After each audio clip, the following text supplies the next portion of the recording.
At Sri Lankan Cyber Games, we are giving away a 1 million rupee prize pool for all the Sri Lankan cyber athletes who are going to be participating today. And also, we do have another tournament happening today as well. We'll talk about it right after we check out what exactly is happening across the hall as well. And just to give you all a bit of an insight into how competitive the Sri Lankan esports scene has got throughout the entire years.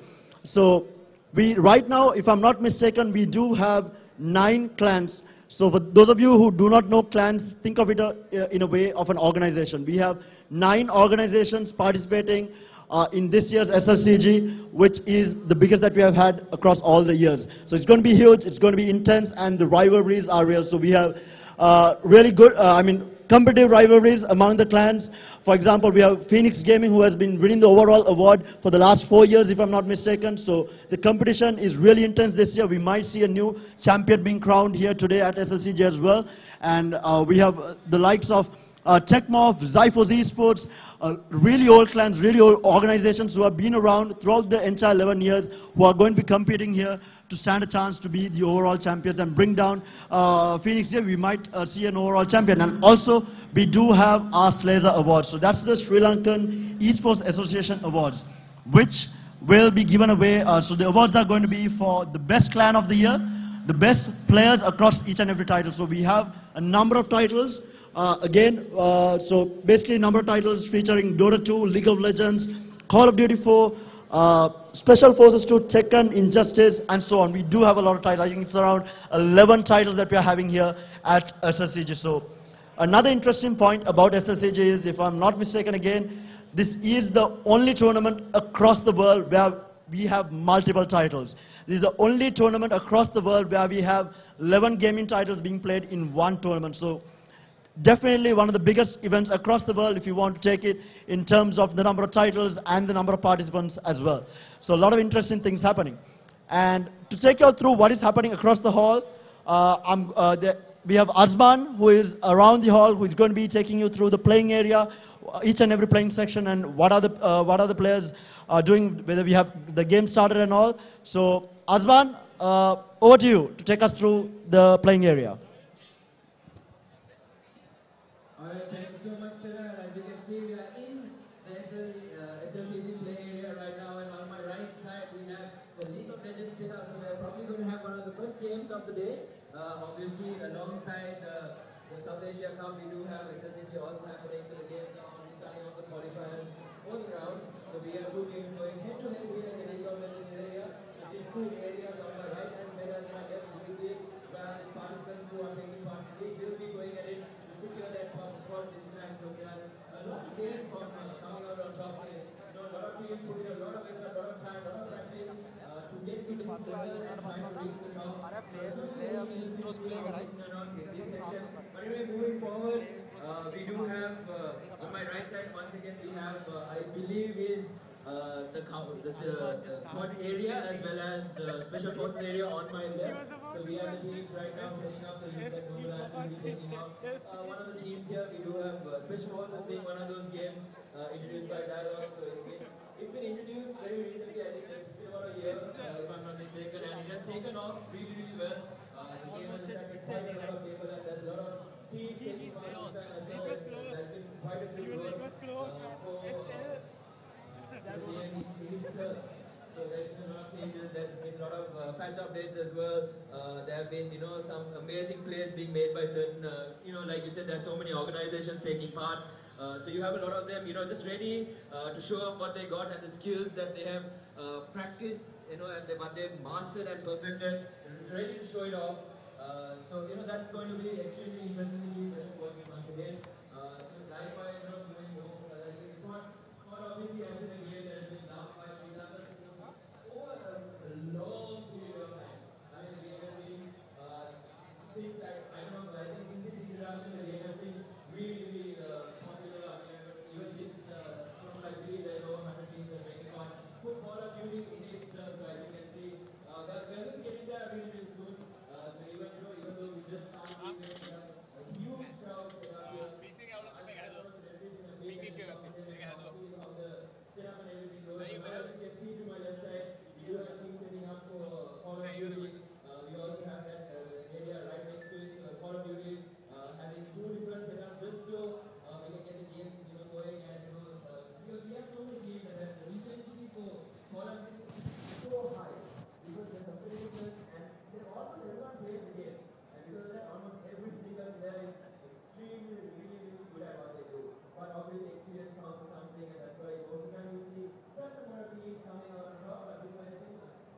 can get Call of Duty referee to talk to me?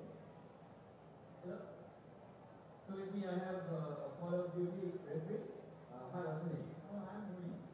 So Ruin, how is the Call of Duty set up here? Pretty good. So there are more than 100 teams. So I think it's a great game. Like you said, there are over 100 teams taking part in Call of Duty. And I think almost every single team is really skilled. Yeah, really good. So, who do you think would come out on top of the tournament? I think there are some teams, top teams. So, some Copenhagen as well. So, and PNX. So, I think they have pretty tough time to play. Pretty competitive between them. So, the best team is in the tournament. So this talking on that, I think you've been one of those Call of Duty gods. I think you've taken quite a decent amount of prize pools over the course of this year. So I'm hoping to increase it in this tournament. Definitely, absolutely. We try to perform our best and try to win. Alright, thanks a lot. So I'm going to move on to the next session. Thanks a lot for having this talk with me. So there you have it, one of those top players from Global Alliance Esports Call of Duty. So moving on, we do have a few more stations that few more areas that we need to cover. So as you can see, there's a huge crowd here in the Call of Duty area at the moment. So they're just trying to figure things out, get that setup going. You can see one of the players already warming up, trying to get into that rhythm. There is a certain type of zone that you're getting into.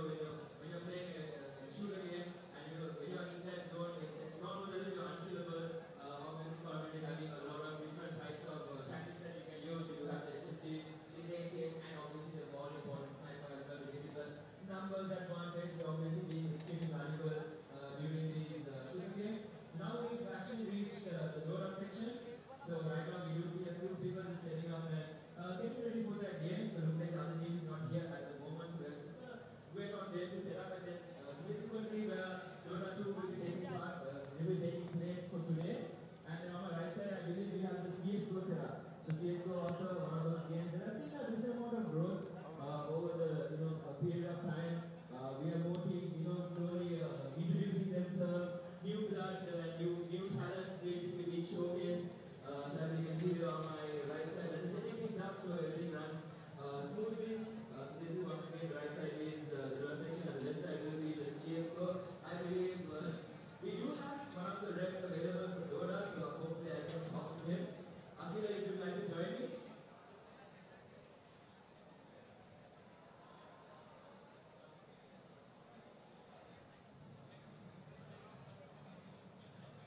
Hi, how are you doing? I'm actually doing really good, I think, and I've been looking forward to the event for quite a long time. So far, I think a few of the games have been walked over, so at the moment I'm kind of free. How many Dota teams exactly are taking part for in this season? I think we have about 40 teams registered. This time, not including the walkovers. So, yeah, 40 teams, I think about 45, 44. So hopefully, I think you have everything under control. So by when do you think you can do you think you have everything under control at the moment? Yeah, so far so good, unless we have some sort of technical issues, which I highly doubt we should have this time. So I think you personally are taking part in the Dota tournament. So what are your expectations for the tournament that you're taking part in?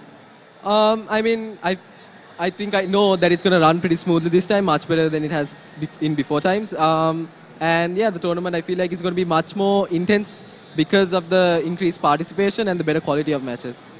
I mean, those days, most of the time we see one or two teams just dominate the scene, and every single time you see the same two teams in the finals. But I think this year there's been a huge rise in talent, and there's a lot of really good teams that have shown themselves. So who do you think would be your biggest rival in the tournament?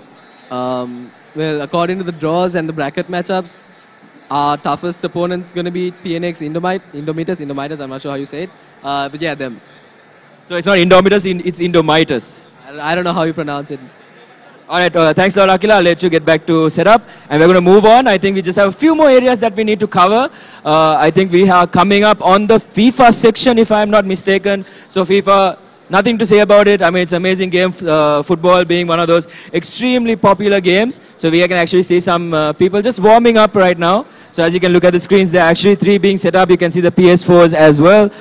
So one game is already going on. It's going to be Barcelona versus Barcelona. So 2 players just warming up before the tournament actually kicks off. So that's going to be great. So as you can see, a lot of people are actually practicing. A lot of known faces around here as well. So a little bit of, shyness here and there. But that's basically the area for the moment. I think, we covered almost everything. We managed to go through almost everything. But one thing that we still have to mention is we still have Fortnite available, as well as we'll talk about the Tekken area. We also have, I believe, Injustice 2 this time, and then also Dragon Ball Z Fighter will be making an introduction to this year's SSCG. So many great things to look out for. It's going to be an amazing event. I'm really, really looking forward to it. I think it's going to be crazy. It's going to be extremely exciting, like I said, because this year most of the teams are pretty evenly balanced out in terms of skill and talent. So anything can happen, and I think everyone is looking for those upsets. And once again, end of the day, you do have the best clan award as well. So that's something that everyone is going to be keeping their ears out and eyes open for.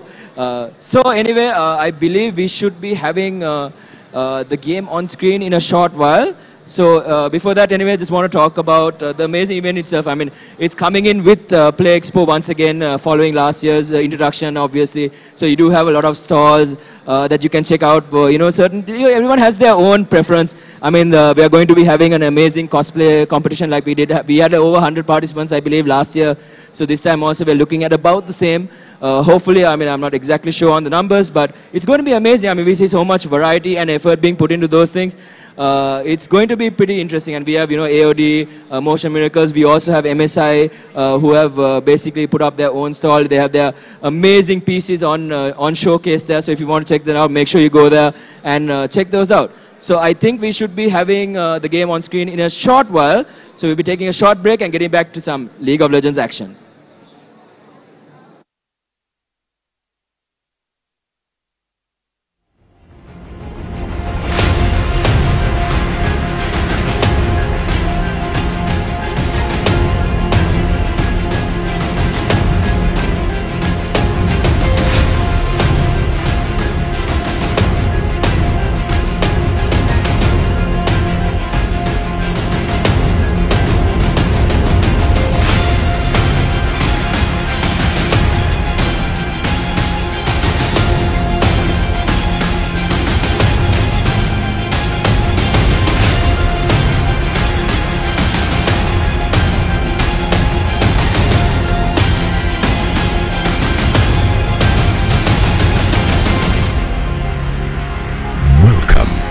In-game Esports South Asia Cup 2018.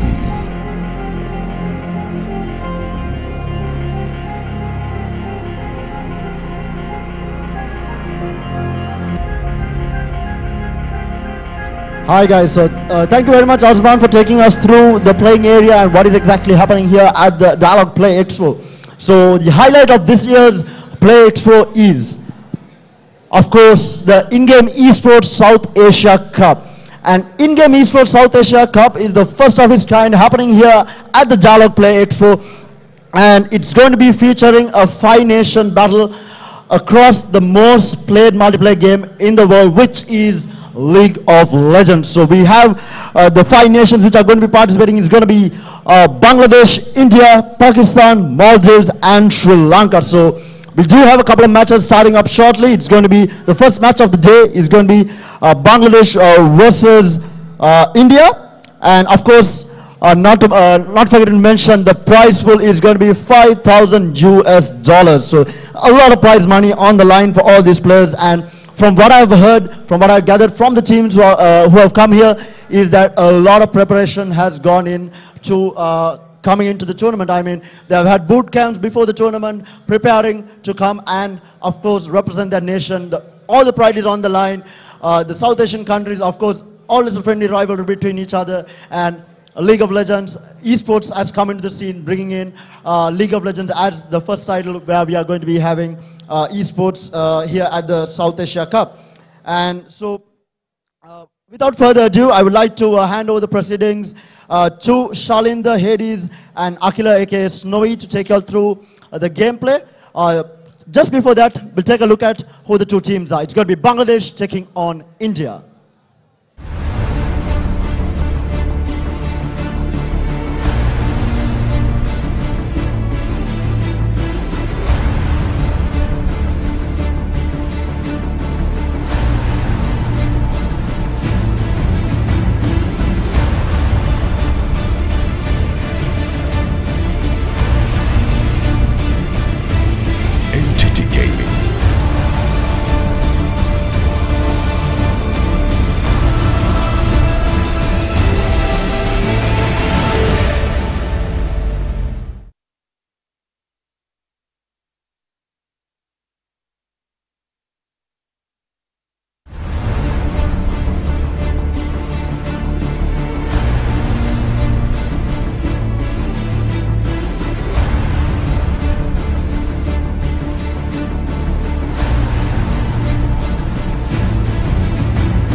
They are the undefeated.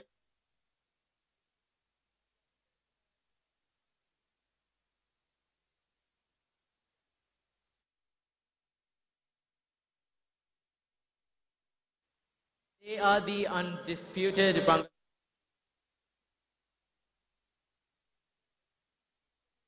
If my players have the nerves, they'll have a 55% chance of winning against this Indian team. 55% chance of winning. So that's quite a bit of confidence coming here from this Bangladeshi squad. And Red Vipers Gaming have actually faced against #1 Sri Lanka team, our national representatives. And from what I have seen them when they perform, these guys know their League of Legends. They play at an international level and they aren't afraid to compete and aren't afraid to bring a good fight. So, so now that you mentioned that these teams have been formed quite recently in 2017 and 2016 respectively, who do you think out of these two teams might come out on top here today? I mean, they're the top two teams of their countries, man. I can't be biased here. So, yeah, let's wait for the match, right? Yeah, okay. So, guys, while you guys are here, if you are in the audience right now, head on over to the main stage and check out the League of Legends action that's going to be happening very soon, coming your way. So, I'm going to talk a little bit about the history of League of Legends in Sri Lanka and how we got to this state that we are here today as a community. Back in 2011 and 2012, little was known about League of Legends. It was quite an unknown game. However, there was a Facebook group with a couple of members, and it was eventually, we had no idea that it's going to turn out to be the way it is today. I mean, no one expected this amount of recognition from Sri Lankan Esports. Exactly, and now for the first time ever, since then, it's only been about 6 years, but in these 6 short years, we have grown so much as a community, as a game. Our players have gone to Jakarta to compete in the South Asian Games against some of these teams that are playing here today. So they will be looking forward to bringing their best and face up against these titans from their respective regions. And if you look at League of Legends as a whole, you understand that it's a very big deal all over the world. And South Asia has yet to make an impact. However, I believe that our teams, our region, South Asia, has the chance to grow even stronger and maybe one day represent South Asia at the World Championship. Think of this as a stepping stone towards like the big screens, man. Think of this tournament as like the stepping stone for these tournaments. Yeah, because even though this is quite a big tournament within South Asia, within the subcontinent here, we know for a fact that these experiences will make our cyber athletes, not just in Sri Lanka, but in Pakistan, Maldives, Bangladesh, India, this will make them step up their game and want to take it to an even higher level. So like you said, Snowy, these are pretty much baby steps. And I'm sure with time, with enough practice and dedication, these teams will be able to pull off some pretty magnificent stuff over the years. I mean, we let time do its thing, man. It will give us like amazing results. I mean, SLS back then we had only like 10 teams. Look at us now. We have like 50 teams taking part in the Sri Lankan qualifier. Well, yeah, and ladies and gentlemen, in case you didn't know, how this is going to proceed is the IGE South Asia Cup. The teams that will be representing their nations will be facing each other, and whoever finally makes it all the way to the top will be competing against the winning team from Sri Lanka. So it's going to be really interesting to see, and I'm expecting to be some exciting League of Legends throughout the day. And we'll be covering pretty much all of the matches that will be happening on stage right here at SLECC. So it's $5,000 on the line, man. They have to step up their game. Like, oh, I'm pretty sure all of these teams are hungry for that money, yeah. and they want to go for it. This is $5,000 US, and hey, in Sri Lanka, even though that's more like 1 million. Yeah, and if you look at the overall prize pool for this tournament, it's insane. And the fact that we have some teams actually competing against our top teams for the first time ever, this is incredible. Yeah, this is I'm really excited. Yeah, we're excited for this. So we're still waiting on for the match to start. We are. But in the meantime, let me tell you guys more about the history of League of Legends in Sri Lanka. Back in 2012 and 2013, there was only a handful of teams, maybe 11, 12, maybe maximum 15 teams available competing. It was a very small thing at the time. And none of this really would have happened if somebody didn't take an initiative to call people over to a gaming cafe and just meet up to play some League of Legends. And that's how it all started. And since then, we've had so much of exciting games. For the first time, League of Legends was featured at Sri Lanka Cyber Games, I believe, was in 2013. And ever since then, all these young teams, all these new teams kept emerging. And over the last couple of years, we've seen a significant rise in the number of teams playing League of Legends in Sri Lanka. I mean, there were so many upsets and there were so many, like, you know, surprises within these years. Yeah, and I'm pretty sure we could expect to see a lot of surprises coming out from the competitiveness that we have gathered here today for everyone here who just loves esports. We're all here, ladies and gentlemen, because we share one passion, one dream, and that is to make Sri Lankan esports reach another level. And none of this will be possible if it wasn't for Game ALK and for all the people in the backline, all the crew, the media crew, the referees, the dedication, the commitment, like it's all a group effort, it's one big love, and the passion that we share is going to be the driving force that takes us through the next couple of years, hopefully to international waters and hopefully to worlds one day. Indeed. So while we wait for Red Vipers Gaming and Infinity Gaming, Entity Gaming, my mistake, from India and Bangladesh. I have seen these guys perform before, I've seen them compete. I actually got the chance to spectate some of their games, and my goodness, do our top teams have a run for their money here. So I believe Entity Gaming took part in the Vietnam qualifiers for the Asia Cup, right? So they were knocked out, unfortunately, but they did do a huge impact, right?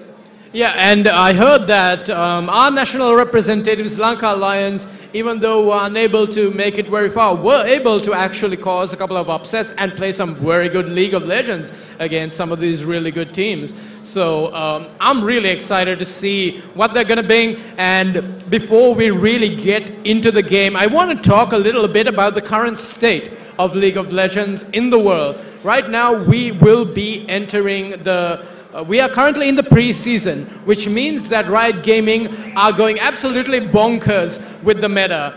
I don't think there's any such thing as a pre-season meta because it's so experimental. And at this stage, this level of competition here in Sri Lanka is it's gonna be bringing some insight. You know, a lot of these teams will be scouting, will be looking forward to seeing how these other teams have adapted in this very strange environment. Because the game has been evolving, and while the game has evolved, so have the players. So this is kind of like, I would say, a testing ground, a battleground to see who can come up with the craziest strategies, who can come up with the huge plays, and you know, show us and show whoever is at home watching this stream right now, tuning into this, a little bit about this esport and just how thrilling it really is.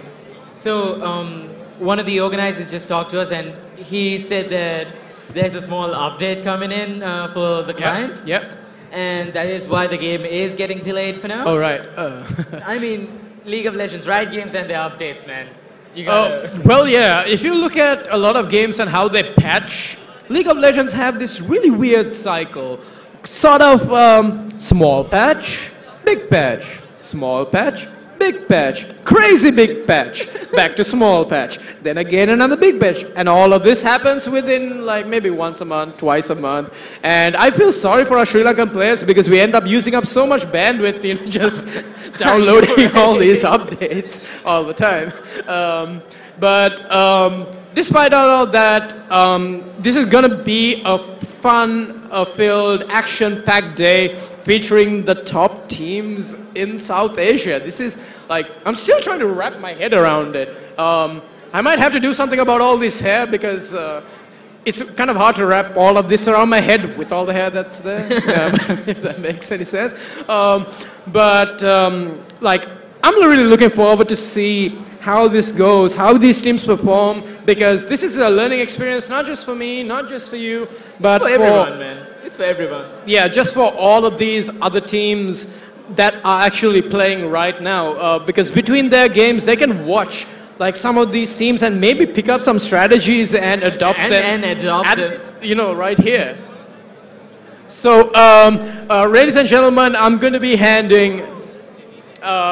I'm just going to be talking a little bit about how the fact that our teams here competing might be able to, like I was saying, adapt some strategies, pick up what they can from these international teams. Which is why I was calling everyone to come forward, join us at the main stage, and check out the League of Legends action that's happening, because this is an experience that you're not going to get every day. And whoever had to, you know, get approved leaves from their offices and, you know, lie to their parents so that they could make it here to watch all of this. I mean, I encourage all of it. When we were young, we had to do the same thing. Yeah, it's really exciting and looking forward to see what's happening. So we have like a lot of teams playing, and we have the Sri Lankan qualifiers. We have more than 50 teams participating, around 50. So Hades, as Hades said, we started small, back in 2011, small cafes, and now we're here. We have these teams, some of them like took part in international tournaments as well. It's been a long way, man. And yeah, and well, it has come a really long way. I agree. Excuse me for saying this, but props out to you for that. I mean, you were at the start of this, right? You were the pioneer of starting all of this. Well, yes, I did take the initiative to expose the game because I used to be a Dota player, and most of the people who have been around the scene know that back in the day, the competition was fierce in MOBA gaming, and Dota dominated the scene. But now we're sharing it evenly. The stage is shared between these two beautiful games that we love. and the MOBA genre. I mean, if there's one person who's here to talk about the things that we could talk about, the differences, the similarities between these two beautiful games, I'm joined here by Shashika, also known as Terra. And he'll be joining us also to talk a bit about what's going on today. And I would actually like to talk a bit about League of Legends and Dota and what kind of an impact it has on esports in general. So, Sashika, tell me a bit about what you think about this tournament so far and how you feel about this. I mean, it's amazing, right? Because like you said, League of Legends and Dota, hand in hand, has grown so much over the years. And we actually have come to the point that in our country, we have players who are capable of participating at an international level. And I think it stays true to Dota and League of Legends. I think there is no difference when it comes to how much effort has gone into the game for these players to be able to be that good. Especially, I mean, we had Lankan Lions represent Sri Lanka in the international tournament. Yeah, the South Asian Games in Jakarta. Yeah. Yeah, so like we have had players from both titles go international, play against the best of the best. So we last year we had Sri Lankan Dota 2 team. It was Sarakollo, if I'm not mistaken. It was last year or year before. It was Sarakollo, yeah. Yeah, Sarakollo, who went to participate against the likes of Evil Geniuses, Fnatic. That was a tournament that they were at. Regardless of the fact how well they performed, the fact that they are able to go to that level and perform is, I mean, it's a huge deal for us because it's a community that has grown over the last 11 years. I mean, props up to Gamer.lk for being consistent day in and day out, making sure that, you know, SSCG does happen each and every year, giving a platform for all the esports athletes to come and compete, to see how good they are, and also improve. And like you were saying, the difference about the two games. So controversial subject for sure. I think both communities are basically very strong-minded, saying, you know, League of Legends is harder, Dota 2 is harder. You know, both games are completely different. I mean, definitely, I think both games are really good games, and I think both games have their own differences when it comes to the game. I played a little bit of League of Legends as well. Every time I go on a losing streak in Dota, I like immediately switch back into and you know, try to relax my mind because it's. I think both communities, when it comes to the pub scene, I think both communities are a very toxic community. I would say you have a lot of, you know, banter going on between normal pub players. So you want to get away from the, like, if it's your title. So for example, your title is League of Legends. You're playing serious gaming when you're playing League of Legends, and if you want to chill out, you switch into another title and play a little bit of a different game and come back. That's what I do when I'm like, you know, in a very stressful situation with Dota. So I know a little bit of the mechanics, and I think if I'm not mistaken, League of Legends, all the skills are skill shots, right? Yeah, most of it. Well, not all of them. Obviously, there are point and click abilities, and something that I noticed is that both these games kind of learned from each other and picked up certain things. Yeah, they have. I heard that, I'm not sure what the mechanic is called, but Dota recently got in a couple of heroes that actually have this kind of interactive skills that don't work in a traditional way. Could you talk a bit about that? Vector targeting you're talking about, I think. Oh yeah, vector targeting. So yeah, it's basically a mechanic that was used in League of Legends, but was never incorporated in Dota 2. So Dota 2 actually introduced it last year, if I'm not mistaken, at the end of last year when the huge patch came out, when they introduced the hero Pangolier into the game, and that was the first hero in Dota 2 to incorporate vector targeting, which was a different mechanic, a mechanic that came from League of Legends. And I think both games, like you said, have grown. So for the differences that I have seen for Dota 2 that they have kind of taken from League of Legends is, for example, Spell Amp. Spell Amp is something that was not there for Dota back in the day. When initially oh yeah, when we first started playing and we were just kids. Warcraft. Yeah, from Frozen Throne.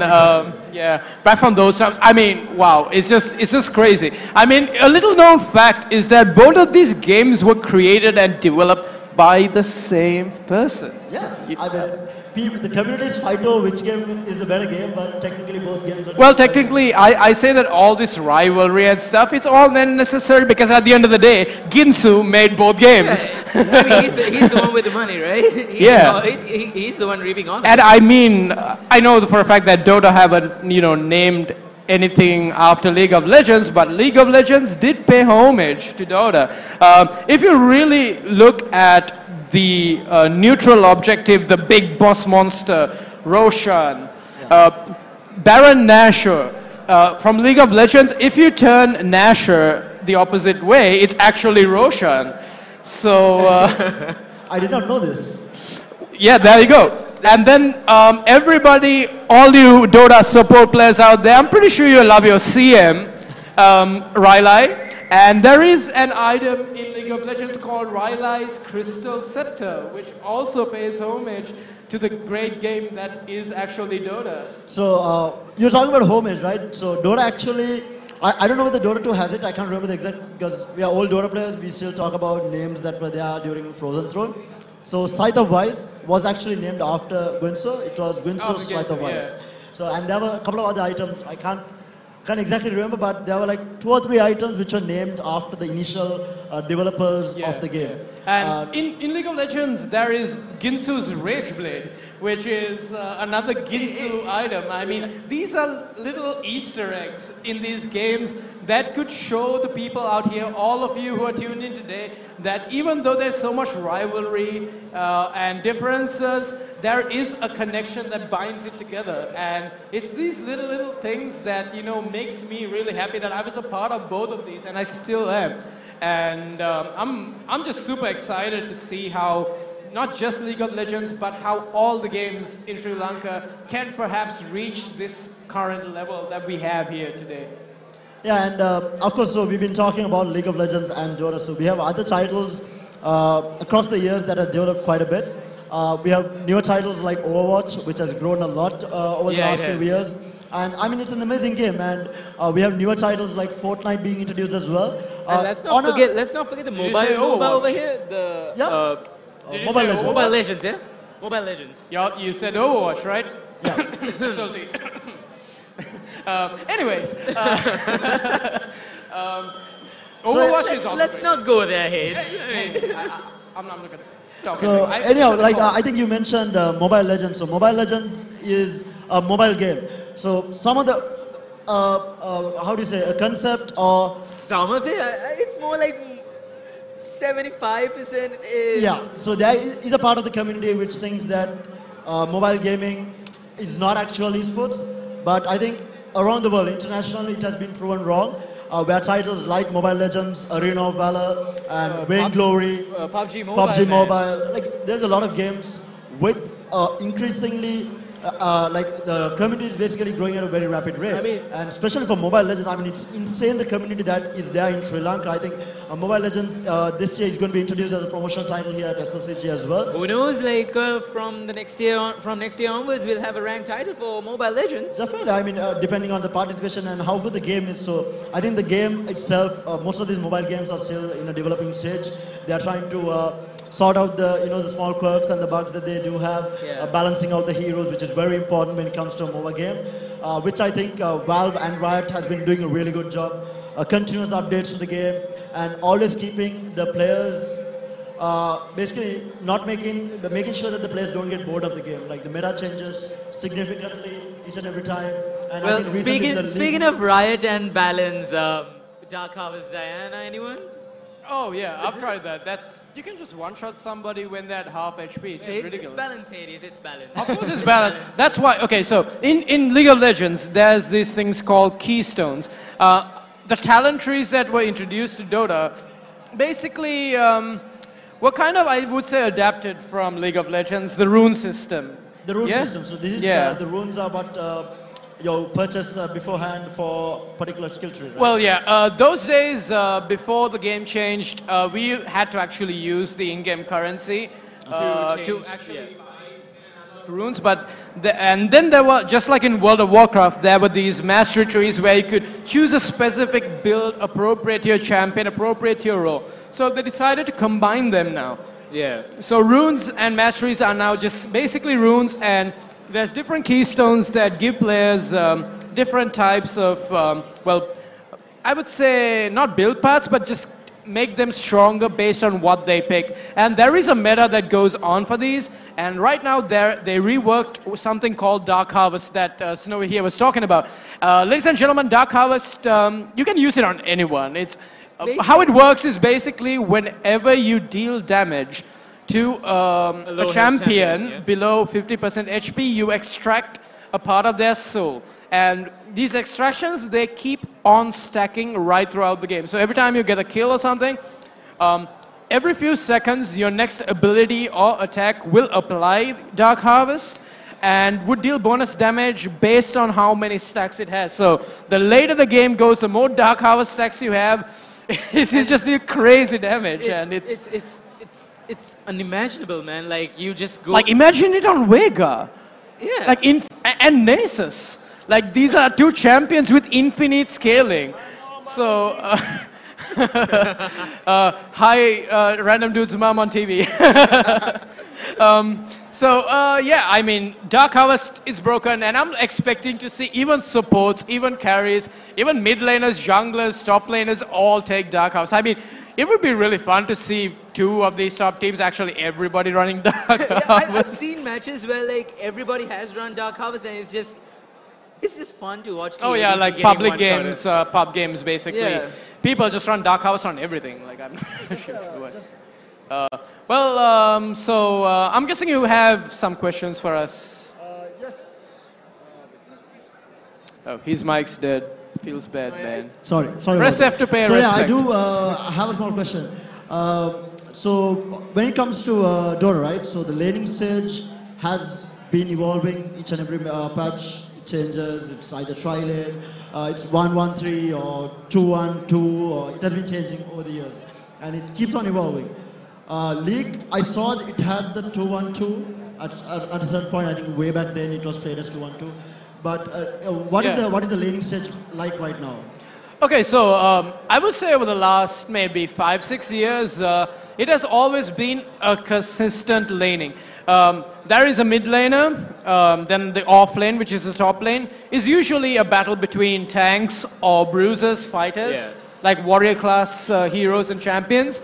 And in the carry lane, what usually Dota run as a tri-lane with their carry and two supports is just one carry and one support. It's usually a ranged carry. And actually, sometime last season, there was a time where there used to be actual mages and bruises in the bot lane. So it was very, very flexible. But now Riot have kind of realized that they need to bring it. Yeah, that kind of makes the game very...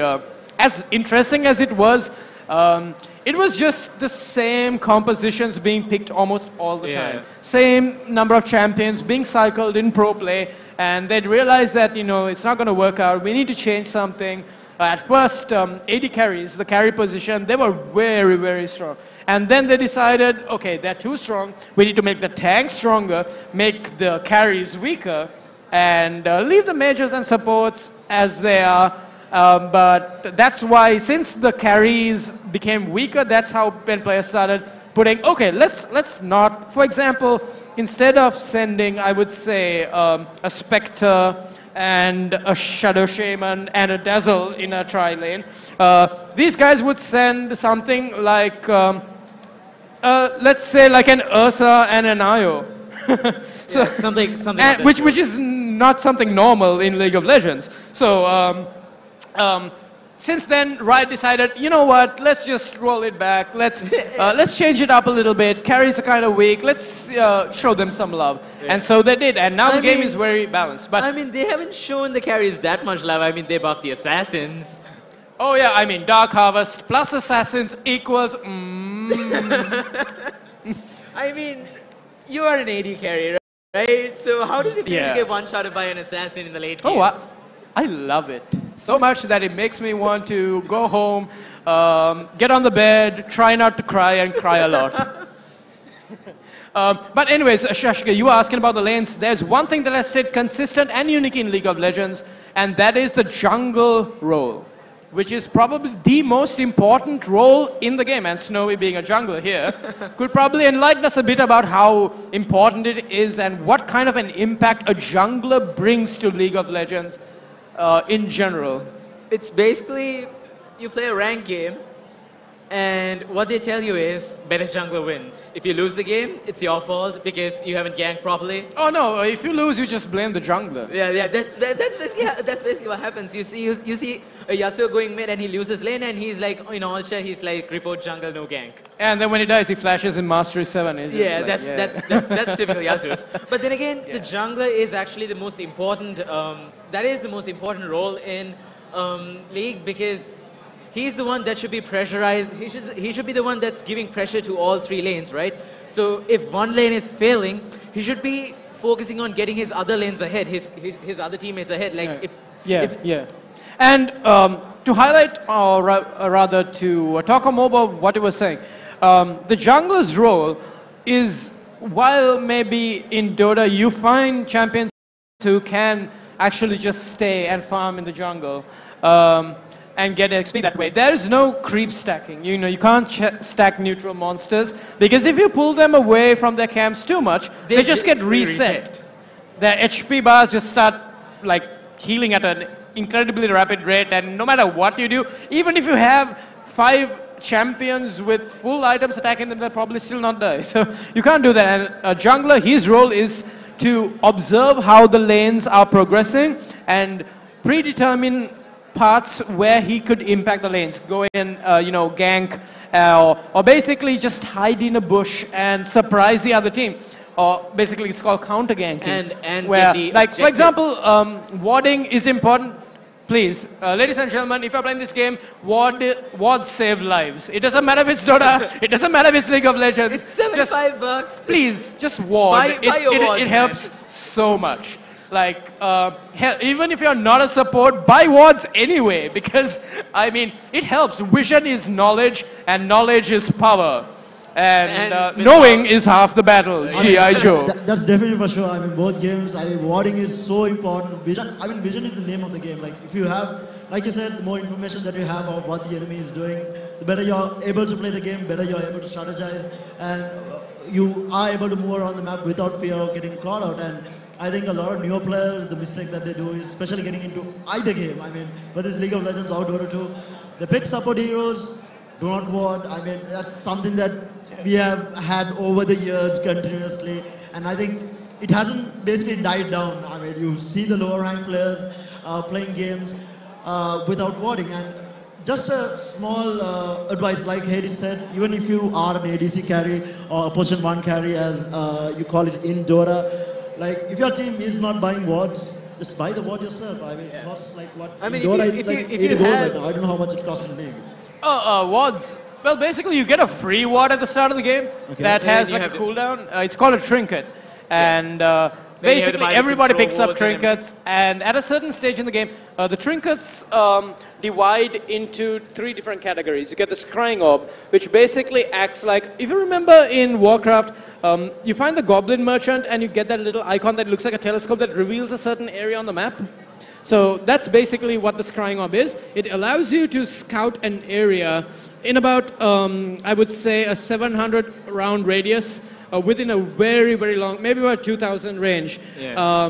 That can only be picked up at level 9, when your champion hits level 9. And it's usually the mid laners that pick it up. I thought it was like shifted to the AD carry now. AD carries and mid laners both. Yeah, both. Pick it up because as an AD carry, you just want to farm, right? You don't want anybody coming and ruining. You see like a big juicy creep wave coming at you, and you're just like, oh, I'm just gonna farm all of this.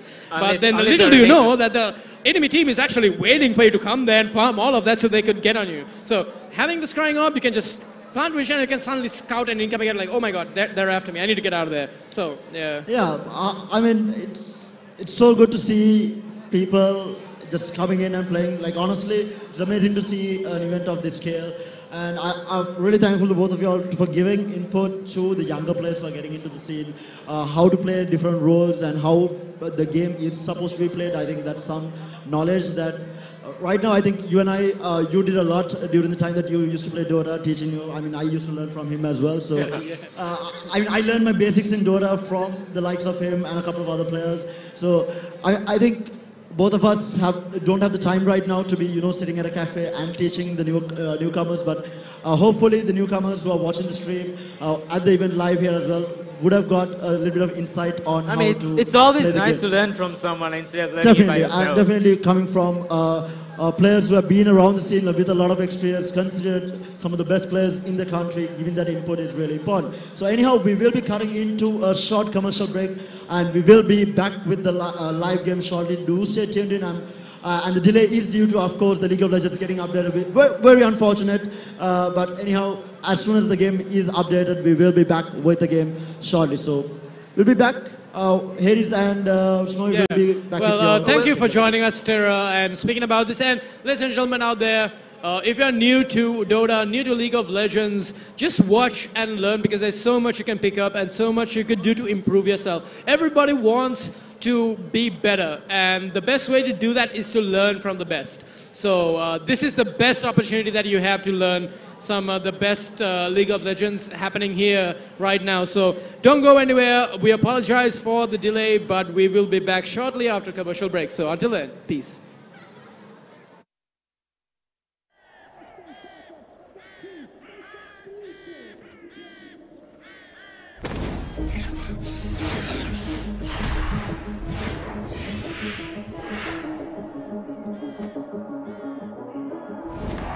Welcome to the world, no heroes and villains. Welcome to the war, we've only begun. So pick up your weapon and face it. There's blood on the ground, go and take it. You get one shot to make it out alive. So higher and higher you're chasing. It's deep in your bones, go and take it. This is your moment. Now is your time, so prove yourself and rise, rise. Make them remember you. Rise, push through heaven. Rise, rise. They will remember you. Rise. Welcome to the climb up, reach for the summit. Visions brave, the one falls, steadily the end. So higher and higher you're chasing. It's deep in your blood, go and take it. This is your moment. Take to the skies, go. Prove yourself and rise, rise. Make them remember you. Rise, push through heaven. They will remember you.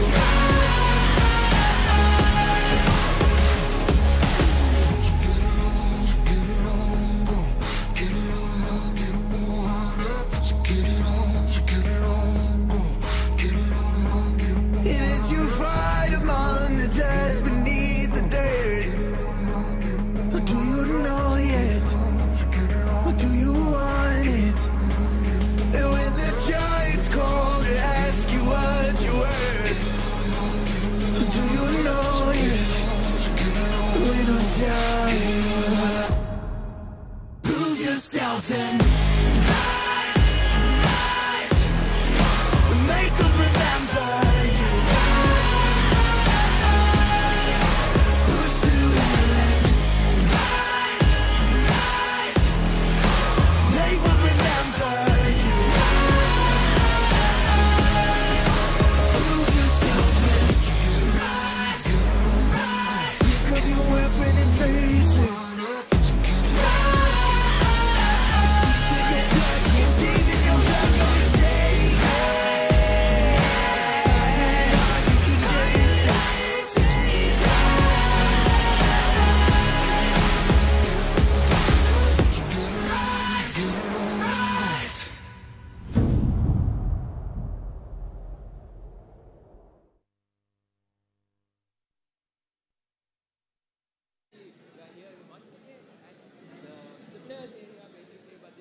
Me, I do have Abdul Basit looking really snazzy in his suit. I think Abdul, you really love dressing up for the occasion. Yes, it's a very nice occasion.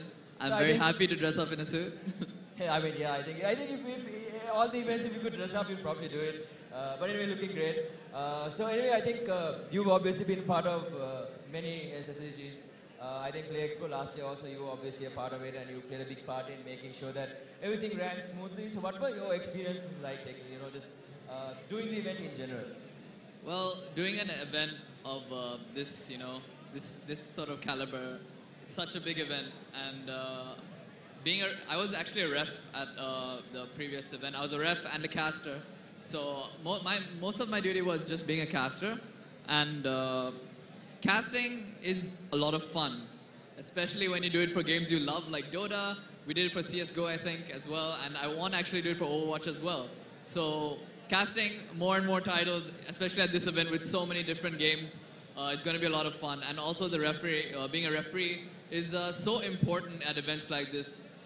And the fact that referees are kind of undervalued, they're not taken notice of, and there are not a lot of people that are being introduced into that position.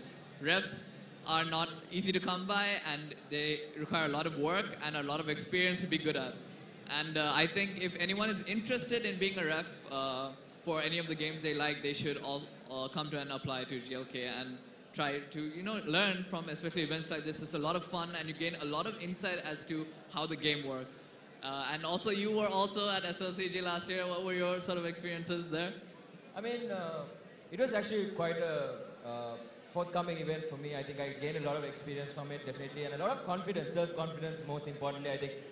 Because it was the first time I was actually trying to kind of host an event in general, and I had to do most of the time. I mean, this time we do have the great Sashika Muthukumarna with us, but supporting us this time. But last year, I had a lot of support, and obviously I couldn't have done it without the GLK team. But it was an amazing experience, just managing the event in general. Seeing how the event flows and how we have to manage everything. Obviously, like you said, referees are definitely undervalued. I think they are a key part in making sure that things go extremely smoothly, especially dealing with complaints as well as any sort of issues that come their way. It's extremely important that something, there is a certain individual like that, and like you said, hopefully people do come forward and want to, take part and see what the experience is like. But other than the organizing and being a part of GLK and doing the event in that sense, I also had the like a personal experience of taking part in the event. I think my first ever SLCG was in 2016, where basically thanks to Tera, I took part in a Dota tournament, and we made it all the way to the semi-finals, if I'm not mistaken. We played against one of the strongest teams in Sri Lanka at the time. I mean, it was either Indomitus, Tekade, or Descendants, I believe. I'm not sure what the team name was at that time. Yeah, I don't think Indomitus was there. Descendants. Yeah. I can't remember what the team name was, but either way, it was against some of the most well-known players. I mean, Muksit and AB, and then it was a really tough. I mean, we dragged the game. It was against Muksit's famous Meepo. So I think overall, I've grown a lot just by being here, witnessing the event, being a part of the event, and also just taking part. I think I've learned a lot. It has really helped me overcome a lot of things that I wouldn't feel comfortable doing if I hadn't done them before. Yeah, I mean, us gamers usually don't like to be very social. We like to be at home on our computers playing games. And coming to an event like this and hosting or even doing interviews and talking out loud into a mic is so scary. And it takes a lot of confidence to come up on stage and do it. Actually, to be honest, I think Sajika has a talent in doing that. He just likes coming up on stage and talking to everyone. But I think for people like you and me, it's kind of hard. I think Sashika just kind of thrives on it. He just thrives in it. He's really good. Obviously, he's amazing at what he does. I mean, not to take away anything from the other casters as well. I think we mentioned casters, but we didn't really talk about the impact that they bring to the event itself. I mean, if you were to come to an event and just watch the screen and watch the game, there is no real excitement to it. I mean, it's as if you're just sitting at home and watching television, some sort of television drama or a show or some sort of game show. But the casters are what bring the game alive. I think, Hades does a really good job for League. Terra does a really good job for Dota, and obviously CS:GO, we have really good casters as well. I think it's the hype. Like when there are two teams that have really good skill, and you have people who understand the game and can convey that to the viewers, I think that's what brings events alive. I mean, when you hear cheer for certain organizations, it can be NA, it can be Phoenix, it can be Tecmo. when you have that support behind you and when you know, like not everyone knows about every single game, and that's where the casters come in. They explain every single detail, they tell you about the items that are purchased or the movements that are made, and it helps you paint a picture in your head of how the game is going. And then you know that, your team is doing really well, so it's positive, you should be cheering for them. It builds up that hype. And I think, I think some of the casts that we have are amazing at doing that. Yeah, and I think that if you do want to cast, we are open, and we would love to invite a lot of people who would love to cast. For us, casting is such a fun thing to do. I just want to repeat that because you have so much fun doing it. Even though you might not be a person that is outspoken, you'd want to do it because you'd be talking about something you're very interested in, something you know a lot about, and something that will put you out of your comfort zone, but it'll make you a better person in the end. Yeah, I mean, definitely it does. End of the day, it builds a lot of character and gives you a lot of confidence that you usually wouldn't have. Like you said, we are gamers, we like to sit behind our computers and, but anyway, other than that, one more thing that I wanted to bring up actually was the Women's League. I think, over the years, it has been, like, in the past few years, there's been this stereotype that, only men can game, that's the usual stereotype. I don't really want to mention it on the mic, but basically, I think since last year to this year, we've seen a huge increase in the amount of female cyber athletes that are taking part in these events, and I think that in itself shows how far esports have come. What do you think about, I think some teams even have a mix of both male and female players. So I think that is a definite growing sign for esports. Yeah, it's not just the women's league. It's the fact that women are comfortable enough to play in other teams now with other guys. I mean, it's very normal now. It's such a big leap for a country like Sri Lanka to take that sort of step, since our cultures aren't really accustomed to that sort of thing, unlike the Western cultures.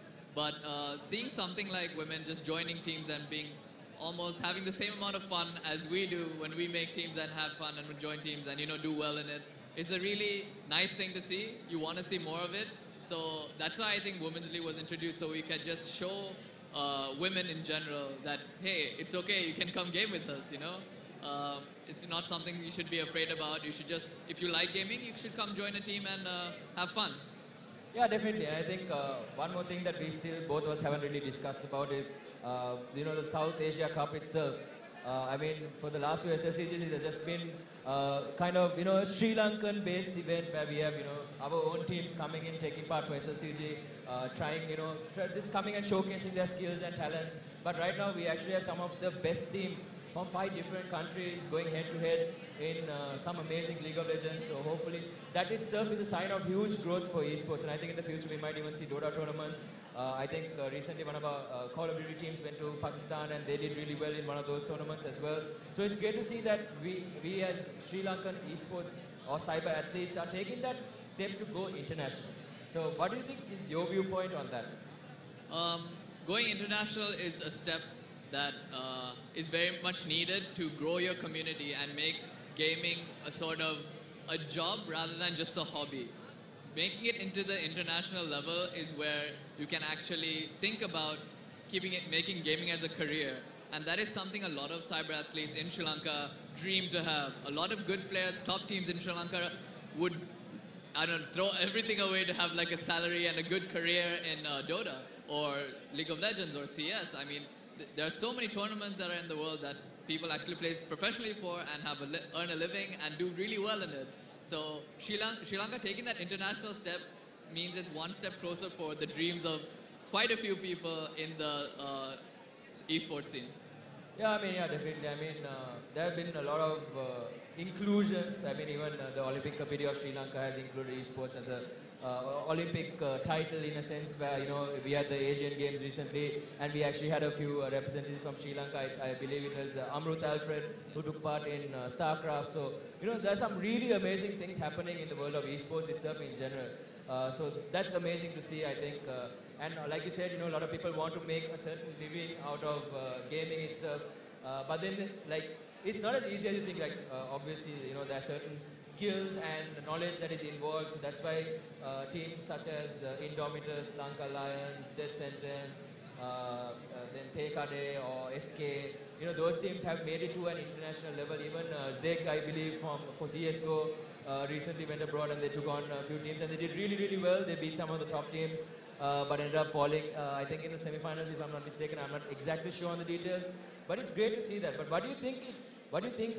What do you think a cyber athlete or a gamer needs to compete at that level? I think you need a lot of dedication, a lot of practice.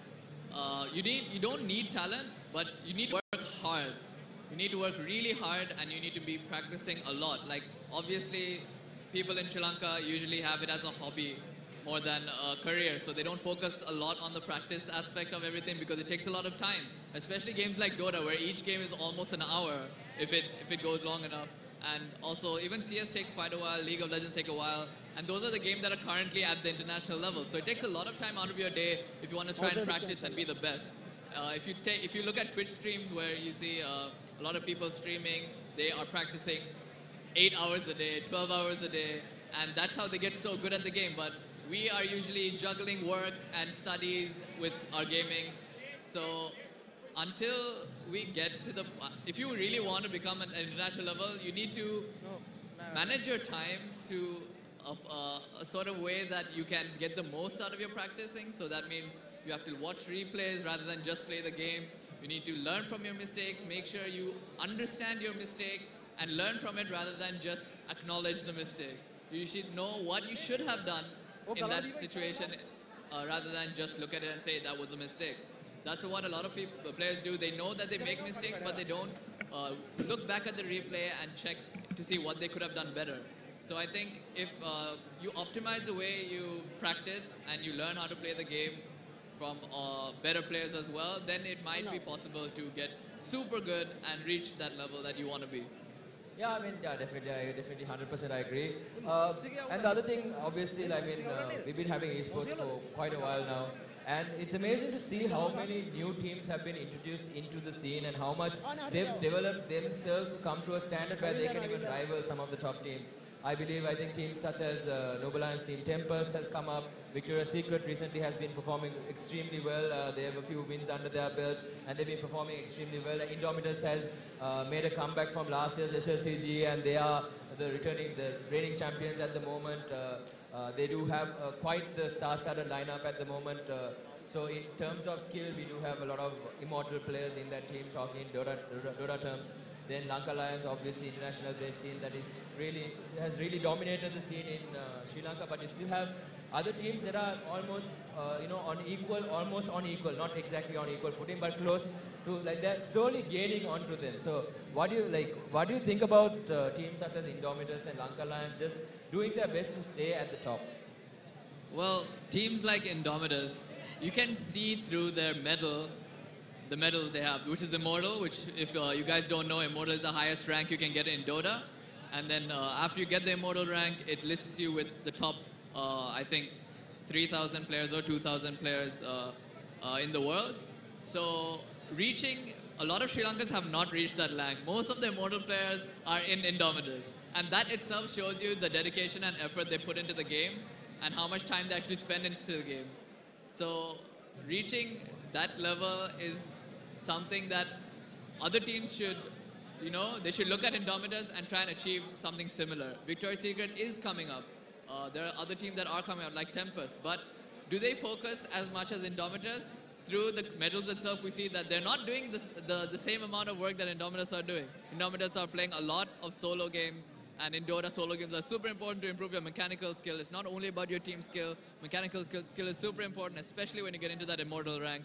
So making sure you practice and you hone your skills to a point where you can win a lot of situations where new players wouldn't know what to do. If you don't come to that point, then you're not going to be at Indomitus' level. Yeah, definitely. I mean, you have to put in the time, otherwise, because I think Shashika was the one who shared with us, I think, the saying where if you don't practice, somewhere down the line you will run into a team that does practice, and that team will beat you because they have been preparing while you have been sleeping, I guess. Sleeping. No, not the exact saying, but you get the point what I'm trying to make. But one thing I also, so another thing that we haven't discussed about is the new introductions of certain games to SSCG. Like Sashika said, Mobile Legends, the mobile game. Yeah. So, yeah, I mean, Yeah. Mobile Legends, the mobile game, obviously being introduced this time to SLCG. So that is going to be a very interesting addition to the esports. Like, Tera said, when you say esports, it's not just based on computer games. It's obviously mobile games also do get included. So Mobile Legends will be extremely interesting to see. It's kind of a mix of Dota and League both put together.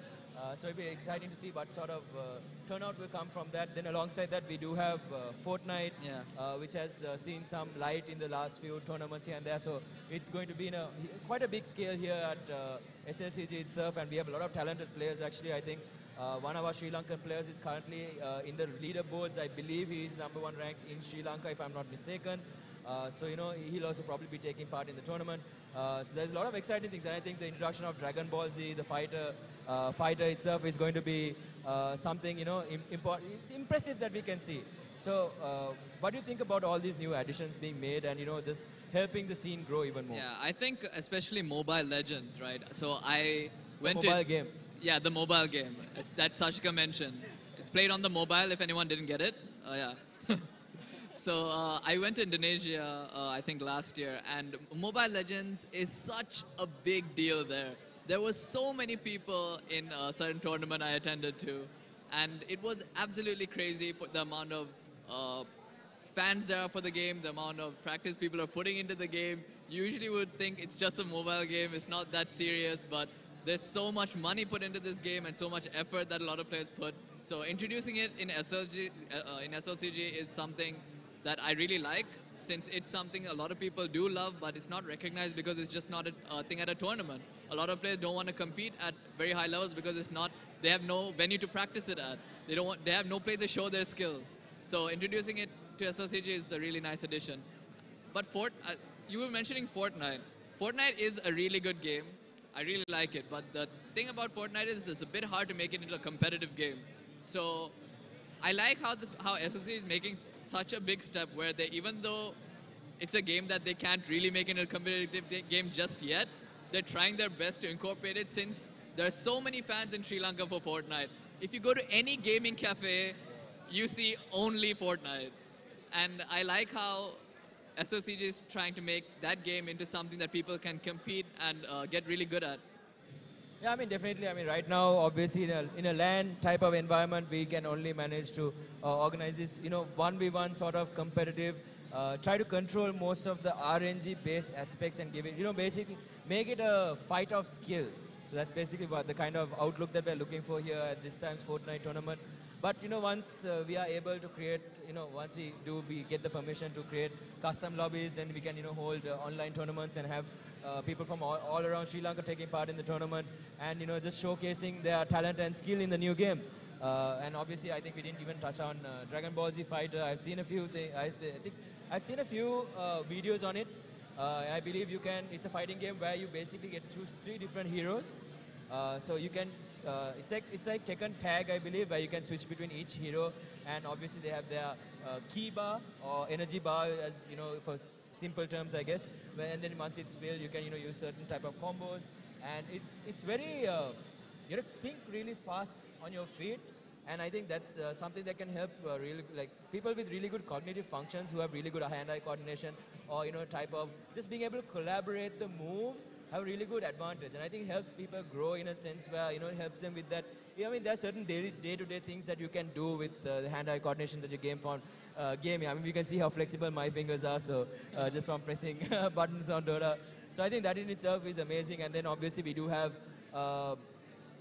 dare I mention it?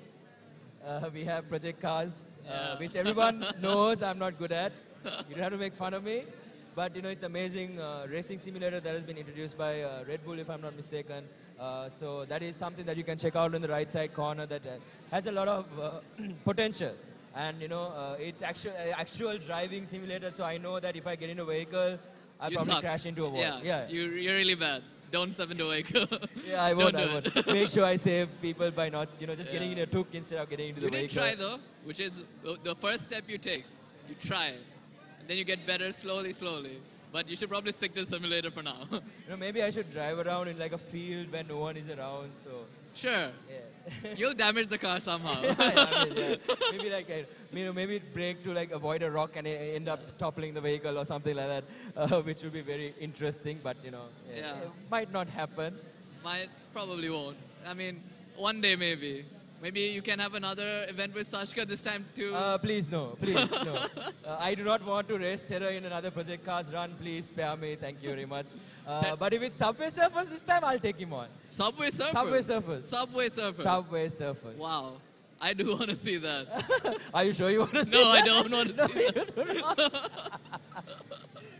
So anyway, I think there's like a few other things. Obviously, we haven't covered dialogue game itself, introducing special forces.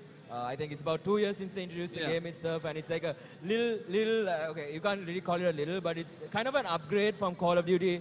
But it's very interesting the way the mechanics in the game work. You do have a selection of nades that you can use. You have the flashbang as well as the normal grenades, certain types of weapons as usual as you see in normal shooter games.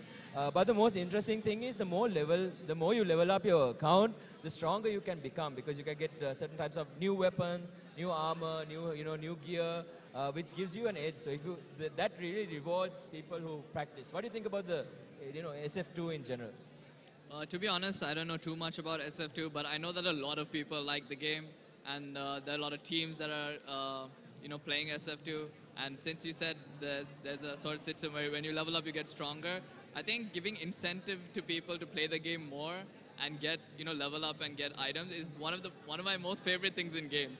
I play quite a few games that do that, and I spend hours and hours just leveling up my character, trying to get the best things, and then competing or fighting with other players or even other mobs, and having a lot of fun with it. So I think that's a super fun sounding game. Maybe I should try it, but I'm not that good at shooters. It's a bit hard to play shooters after you play MOBAs.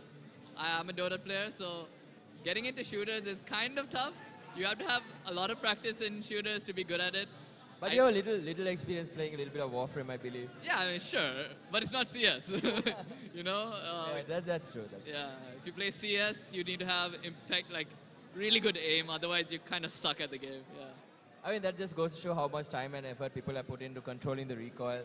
And fun fact, actually, I think yesterday there was an update on CSGO where they introduced their very own Battle Royale. So I think Battle Royale games have been very popular in the past year or so. PUBG, I think, initially really boomed with popularity, and then when Fortnite came, it was even bigger, just because of the fact that they had that building aspect, and now you have the Counter-Strike Battle Royale as well. So that will be interesting to see as well for those who have really good aim, unlike you. Yeah, and I mean, to be honest, casting CSGO and doing things with CSGO is super interesting, because it takes a different sort of strategy than games like Dota and League. In Dota and League, you have to have an overall sense of the game in a different way than CSGO. In CSGO, you also have to have an overall sense of the game, but it's so different, and it's so interesting to see the difference between games like CSGO and Dota and try and be good at both of them. There are some people who play both games, and they are like not the best at, like really good at one, but okay at the other, because it's obviously super different. You have to spend different amounts of time on it. But it's really interesting to see the difference between those games. Really interesting to see the strategy behind Dota, especially because let's take League, since we're doing since there's the South Asia Cup right now. We take Dota and League, and we see it's basically the same game if you look at it on paper. Like, okay, you defeat each other's ancients in Dota, and in League it's I think the Nexus. Yeah, and there's small things in League and Dota that makes them so different and so much different from each other. I mean, the vector system that Terra used to talk about, and just Dota, you having items that use that more active items than League makes such a big difference. Like, what do you think about that? Yeah, I mean, definitely. I think we saw that topic being covered by Terra and Hades really well, and how the similarities and certain dissimilarities, and how certain heroes can almost infinitely scale given enough time. I mean, I believe there's a hero called Shogum who keeps growing and growing. Yeah, that was scary. Yeah, it becomes like almost half the size of the screen. So that's pretty cool in a sense as well. So I think it's just certain things are different in the games because League is heavily skill shot based. And I think that itself shows a certain level of skill, but Dota also has certain point target skills as well as now with the introduction of certain randomly generated numbers, you have pseudo random, you have your chance, your genuine chance to crit or something like that. But I think one thing that varies between League and Dota quite often is just Dota having a lot of items that are active. I mean, I can name almost every single item, but I think you get what I mean. I am not too sure on the items on the side of League, but I know for a fact that most of the items are just to either buff your health or depending on the type of hero you play, obviously you have your tanks, you have your AD carry, you have your jungler, and I think in the previous discussion they mentioned how important jungling is. Because if you fail at your role in jungling, your team blames you. Because it plays an extremely important part in the game. Because ganking lanes, putting pressure, helping your mid laner or the top laner or the bot lane just secure a kill and get ahead of the other hero. I think it's hero, legend. Champion. We say legend because legends never die. Sure. Yeah. Champion. Yes, I had to throw that in. But the thing is, when it comes to Dota, if someone jungles, you're going to flame him, report him, and probably abandon the game and leave it. Yeah. You don't jungle in Dota. Yeah, when you see, okay, so in Dota you have a carry role, so that would be the AD carry role, obviously in League. So when you see a hero that does not fit in the draft being picked to go and hit creeps in the jungle, you don't have a good day. Yeah. You don't have a good day. So I think there are certain similarities and dissimilarities, like you said. But you do have certain heroes in Dota also that kind of now infinitely scale in a certain sense. I think Legion Commander comes to mind. Slark. Slark from the new patch with his permanent Underlord. Agisil, yes. I mean, there's so many crazy kind of upgrades that have happened, and I mean, it's very unique. That's what makes things extremely special. And once again, this is where I like to bring emphasis on the casters because they basically study almost all of this just to bring that information to you and explain how powerful the heroes are becoming. And I think certain changes in the patches also. Just constantly having change is a great addition to the games itself. Just change is a good thing. Yes, change is a good thing. Like Obama says. I believe it's Obama. My fellow Americans. Anyway. So, the change always gives it a fresh look. I think that's something that, once again, Fortnite does really well. So anyway, coming back to our original topic, we still haven't covered all the games that are there. I think we missed out on Clash Royale, if I'm not mistaken. Clash Royale, obviously being a game that has been introduced, one of those mobile games. Obviously, I can't call it mobile. It is a mobile game because it doesn't work there. But Clash Royale, obviously, being one of those extremely strategy-based games where you have different types of decks that help you come out on top, has been in the scene for quite a while, and we've had one contestant dominate the scene for quite a number of years. So it'll be interesting to see whether someone gets the title newly this time. And that game is hard. That game is so hard. Like when you look at people play the game, it's actually looks so easy. Like, okay, you drop these guys at this time when this is happening and you have to conserve your mana. Okay, I get it. It's not too difficult. Then when you actually play the game, it's something that it's not easy. And seeing players like the one that I'm not too sure what his name is, but he keeps winning consecutively against so many players, and I don't know how he does it. He's just really good at the game. Yeah, I mean, it's the thing is you can't really see what kind of deck your opponent is running either. So it's kind of like flipping a coin, but he keeps somehow winning the toss. No. Yeah, I mean. Sure, I guess so. That's a decent analogy, I guess. In one way. So anyway, moving on. I think one title I'm really looking forward to is Tekken 7. So Tekken 7 has been introduced to SSG for quite a while now, and we've seen a lot of amazing players slowly making their way into the scene. I think, namely talent-wise, I think Biang is one amazing. He's a very defensive player. He really loves his Kazuya. He really knows. He's really good at reading. So this is a game. It's a game where you can basically be able to read your opponent's movements, and you can counter certain types of moves that you use because you have something called frames in the game. So I think players like Biang, Blazer, then we have Roshan Jurampati. Those players are really amazing. So I would love to see some amazing Tekken action. Hopefully, I think we probably have Tekken up and Yeah, running. we'll probably be able to see But some anyway, Tekken. we'll probably see that pretty soon. But it's a really amazing game that has a lot of skill. And I'm really looking forward to seeing the game be played. Yeah, I really enjoy Tekken a lot. Actually, I used to play Tekken a lot when I was very much younger. I didn't play it when, okay, it was a lot different after I saw actual good players playing the game. But I had a lot of fun playing Tekken. Mortal Kombat was a lot of fun. But after seeing players play it with like combos and all these new things that came into my mind, it was so awesome to see players be so good at such a normal, for me, that I thought it was just a fun pastime game. But some players take it so seriously and they're so good at the game. And I know Zyphus is doing super well with one of the fighting games, I'm not too sure. Yeah, Injustice 2, I believe. Injustice. They're like dominating it. And like just they have so many practices at certain places they go to, and they have boot camps and whatnot, and they play so well. Just watching games like that and people get good at games that don't have a lot to back it up. They have very small, minute details in the game that make it very, very competitive. I love to see games like that. Yeah, definitely. I think, and also one more thing, I think you brought up the fact that, Zyphus has been dominating the Injustice 2 scene. And the great part is it's been dominated by, I think, brothers, if I'm not mistaken. I think 3 I'm brothers. not too sure. I'm also not exactly sure, but I feel like, those guys are like brothers.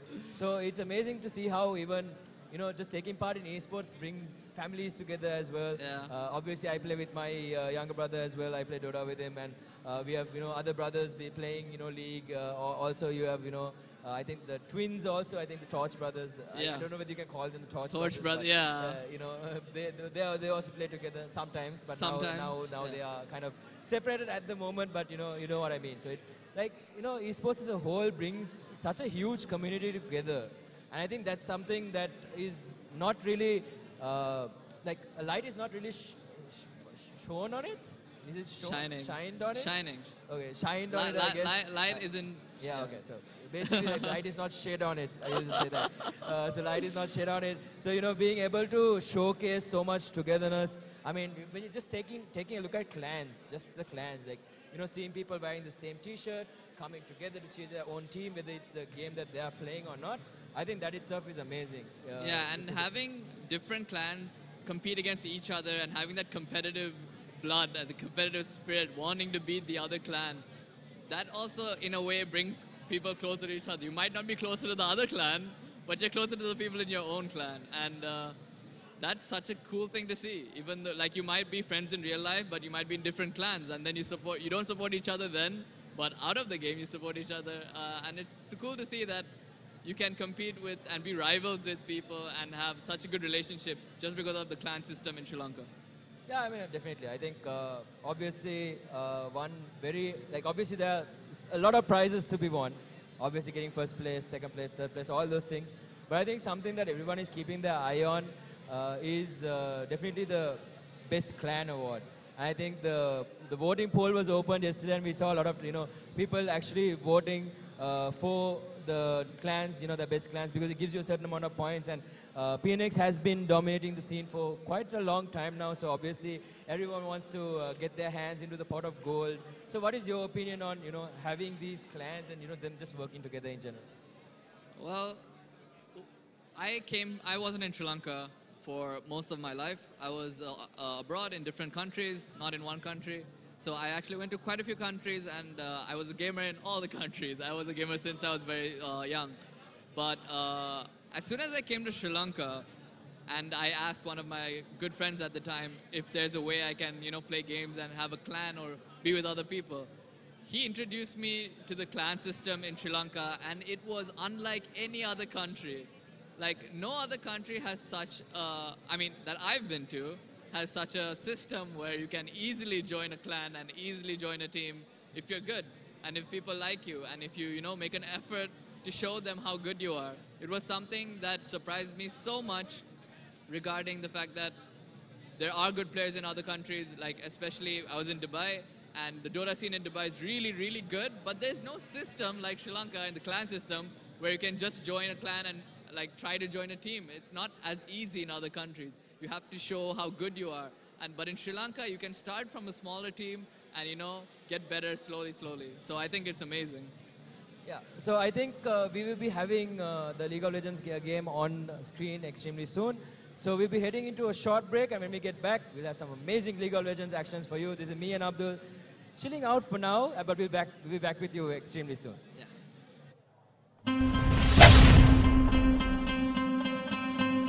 ලංකාව ගත්තහම ගොඩක් කට්ටිය හිතාගෙන ඉන්නේ ගෑන් ළමයි game ගහන්න හොඳ නැහැ මොනවද කරන්නේ. ඒ විදිහට ලංකාවේ කට්ටියගේ මතයක් තියෙනවා ගෑන් ළමෙක් වුණාම ගේම් ගහන්න නැහැ. ගෙදර වැඩක් කරගෙන මොන හරි ඉගෙන ගන්න දෙයක් කරගෙන ඒ වගේ ඉන්න ඕනි කියලා.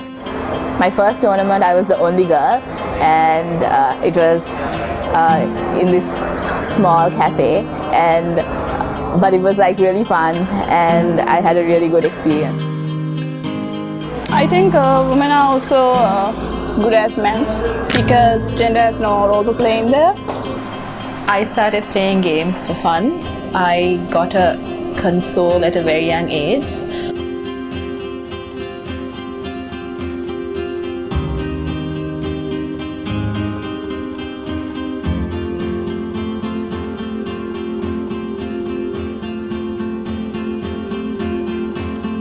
නදීෂානේ in-game name එක කියනවා නම් Foxy කියලා තමයි ගොඩක් කට්ටිය කතා කරන්නේ.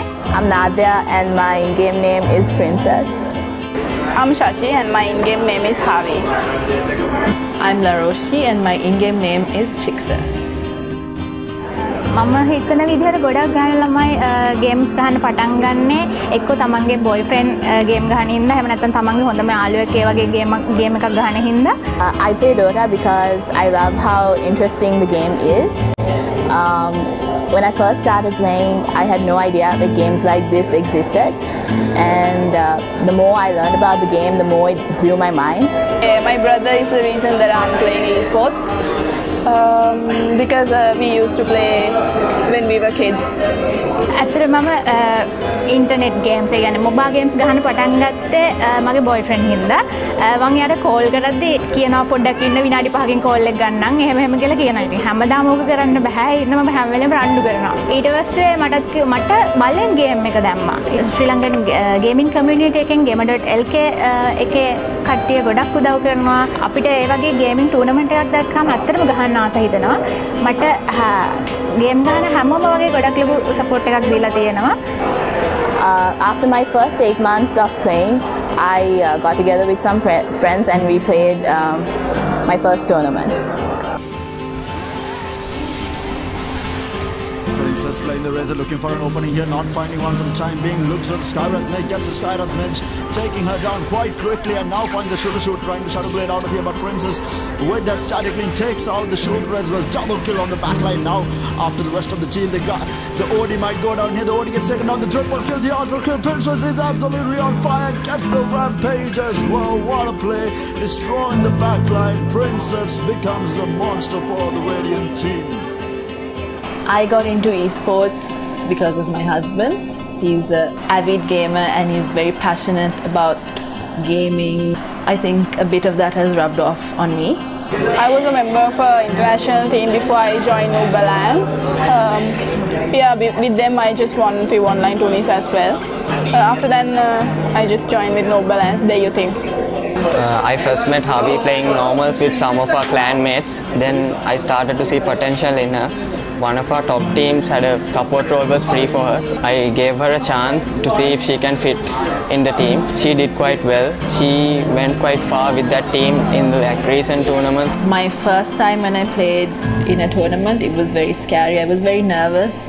I was very shy. I was wondering how people would react, making a mistake and how embarrassing it would be.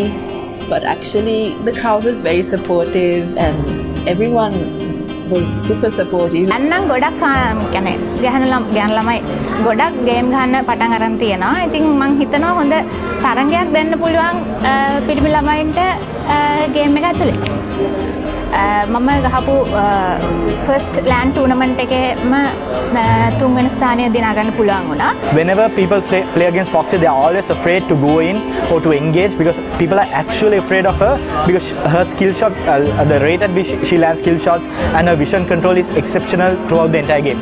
My biggest accomplishment in esports is coming second in a Mortal Kombat tournament where I won a cash prize. It's a good thing to see it in here, Sri Lanka, but I think actually in international level there are a lot of girl gamers playing esports, so it's finally here. It's good to see. If we encourage more female competitors, their numbers will start to grow and society and the gaming community will only become more encouraging and accepting as well. ගැහැණු ළමයින්ට හොඳ තරගයක් දෙන්න පුළුවන් පිරිමි ළමයින්ට. මේ දවස්වල ගොඩක් තරගකාරී විදිහට ගැහැණු ළමයි ගේම් එක ඉස්සරහට ඇවිල්ලා තියෙනවා. ඒ එහෙම කියනවා කියන්නේ මම ගැන හිතලා කතා කරොත් අනිවාර්යයෙන්ම පිරිමි ළමයින්ට වඩා ගැහැණු ළමයින්ට ඉස්සරහට එන්න පුළුවන් ගේම් එකේ. Okay, I think women are more smarter, so it can be help them to win a game in esports. Men are more impatient and they are aggressive, so they oftenly do mistakes in games also. So I think being smarter is the way to defeat them. To overcome all these obstacles in a male-dominated industry is extremely hard, and Foxy and people like Foxy Harvey has managed to do that exceptionally well. Being a part of both of them, Foxy and Harvey equally being a part of the top 5 teams in Sri Lanka is no easy task. Of course, women can be as good as men. Gender has no role in that. It's all about practice and improving techniques and getting better at whatever game you're playing. මම ආසයි කියන්නේ ගොඩක් ගෑනු ළමයි පස් දිනක් එකතු වෙලා ටීම් එකක් හදලා ගහන්න ගොඩක් කැමති. ඒ වගේ දෙයක් කරන්න ඉතින් ගෑනු ළමයින්ගේ සහභාගීත්වය තියෙනවා නම් ගොඩක් වටිනවා කියලා හිතනවා. බය නැතුව ආස වෙලා බය නැතුව ඉස්සරහට ගේම් ගහන්න කියලා තමයි කියන්නේ.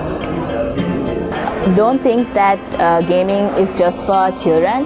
It's just as interesting and complex as any other sport. My message to other women in esports would be that you're awesome. Keep doing what you're doing. Esports is a sport of the future and us women have a good chance in dominating it.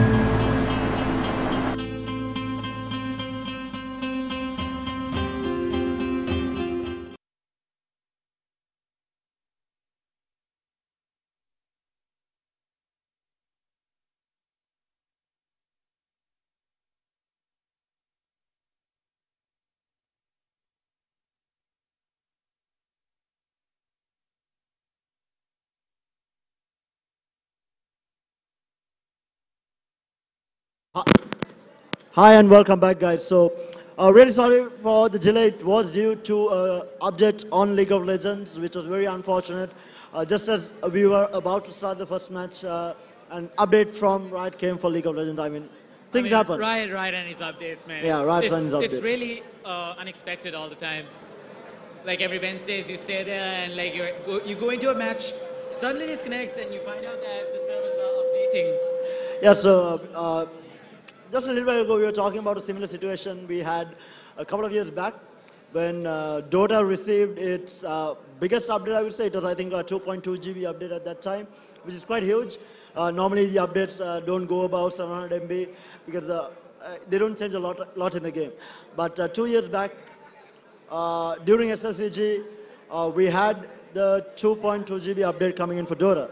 So the best part about this was we were very afraid when we were trying to organize the tournament because we had already fixed the days, booked the players, everything sorted out, and then suddenly Valve announces that the update is coming on this day. And the worst part of this story was it was going to come on the day of the final day. Like, so basically 3 days of the entire tournament, so it was going to come on Sunday, right? And we were very worried. Imagine the update comes just before the finals. Yeah, that must be insane, man. Like, so we were very fortunate. As soon as the final game finished, the update actually came. So it was just after the finals. We were very fortunate. I mean, you guys must have been like scared out of your pants, man. Definitely, man. And for the players as well. I mean, these athletes, they prepare so much to come for SSCG, to, take home that ultimate prize of being the best Dota 2 team in the country. And this year, there is more on the line. There is a lot of money involved as well. So there's a lot on the line, the pride, the money, the glory, a lot of things involved. So for the players, if they are put into a situation like this where the meta changes completely just before a match, I mean. And we are on to the drafting stage of the first match of the IGE in-game esports tournament. And the first ban is Malzahar. Malzahar, a really cancerous pick, I'd say, because he does have that huge wave clear. So, yeah. And the Morgana ban, Morgana a really flexible champion, I'd say, because of her, because of spell shields and stuns. And then we have the Lissandra ban, a really good engaging mage. So far, 3 mages have been banned from both sides, and we're still waiting on the ban from the side of Red Vipers from Bangladesh. So yeah. Tell me a little bit about how League of Legends, how they get into the drafting. So, for example, I'll give you a small example. In Dota, when you get into the drafting stage, it's all about banning. In the first phase of the banning stage, you ban out a couple of really strong heroes in the meta. And then it's all about outthinking your opponent, picking a hero where you don't know which lane the hero will go to, very flex pick in the first 2 picks. How does League of Legends work? It works quite similar to this, similar to what happens in Dota as well. I'd rather say, but in amateur matches, qualifiers, and basically they go for targeted bans. But in professional matches, they always ban from the meta. Back in the day, back in season 7, we saw Kalista, one of the most painful ADCs you can see in the meta. She was banned about 97% of the game. So we are done with the first phase of banning, and we see the Nocturne being picked on the side of Entity Gaming from India. Nocturne being a really good jungler, and he does have his spike when it comes to his ultimate. His ultimate gives out his ultimate is it just causes darkness, and you can't see anything apart from a few units of vision. That's it. So basically like fog. Yeah, basically like that. So the Thresh being picked and the Own being picked, really good picks from the side of Entity Gaming. A counter pick, I'd rather say, going against the Scion, but scales. Both Scion and Own do scale really well. And let's not forget the Thresh over here, the support. He does have a hook, which can actually make some really huge plays coming into the game. And Brand being picked, I believe he will be going mid lane. And they have the Rakan on the side of Red Vipers. So, engaging champion does have that painful ultimate where he can charm 2 champions. I believe both sides, they have these huge engage potential. So the hook that you're talking about, is it hooking the hero next to you, or do you hook yourself to the hero? Hooking the hero next to you and you go towards him. Or you could hook him towards you as well. So basically that skill has 2 different abilities? No, it's the same ability. If you press Q once, you hook him. If you press Q once again, you go towards him. Okay, okay. The Lucian ban, Lucian being in the meta right now with the new runes and masteries that Hades spoke to us earlier. So, yeah, and the LeBlanc ban, kind of understandable, because once you go into ranked matches, you see. Once you go into ranked matches, you see LeBlanc, who can be a really pain and a really solo queue champion. And the final ban being Draven, I believe that is a target ban, because 2 ADCs have been banned in this from the side of Entity Gaming.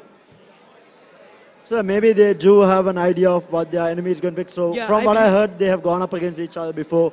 Yeah, they must have. So maybe past experiences.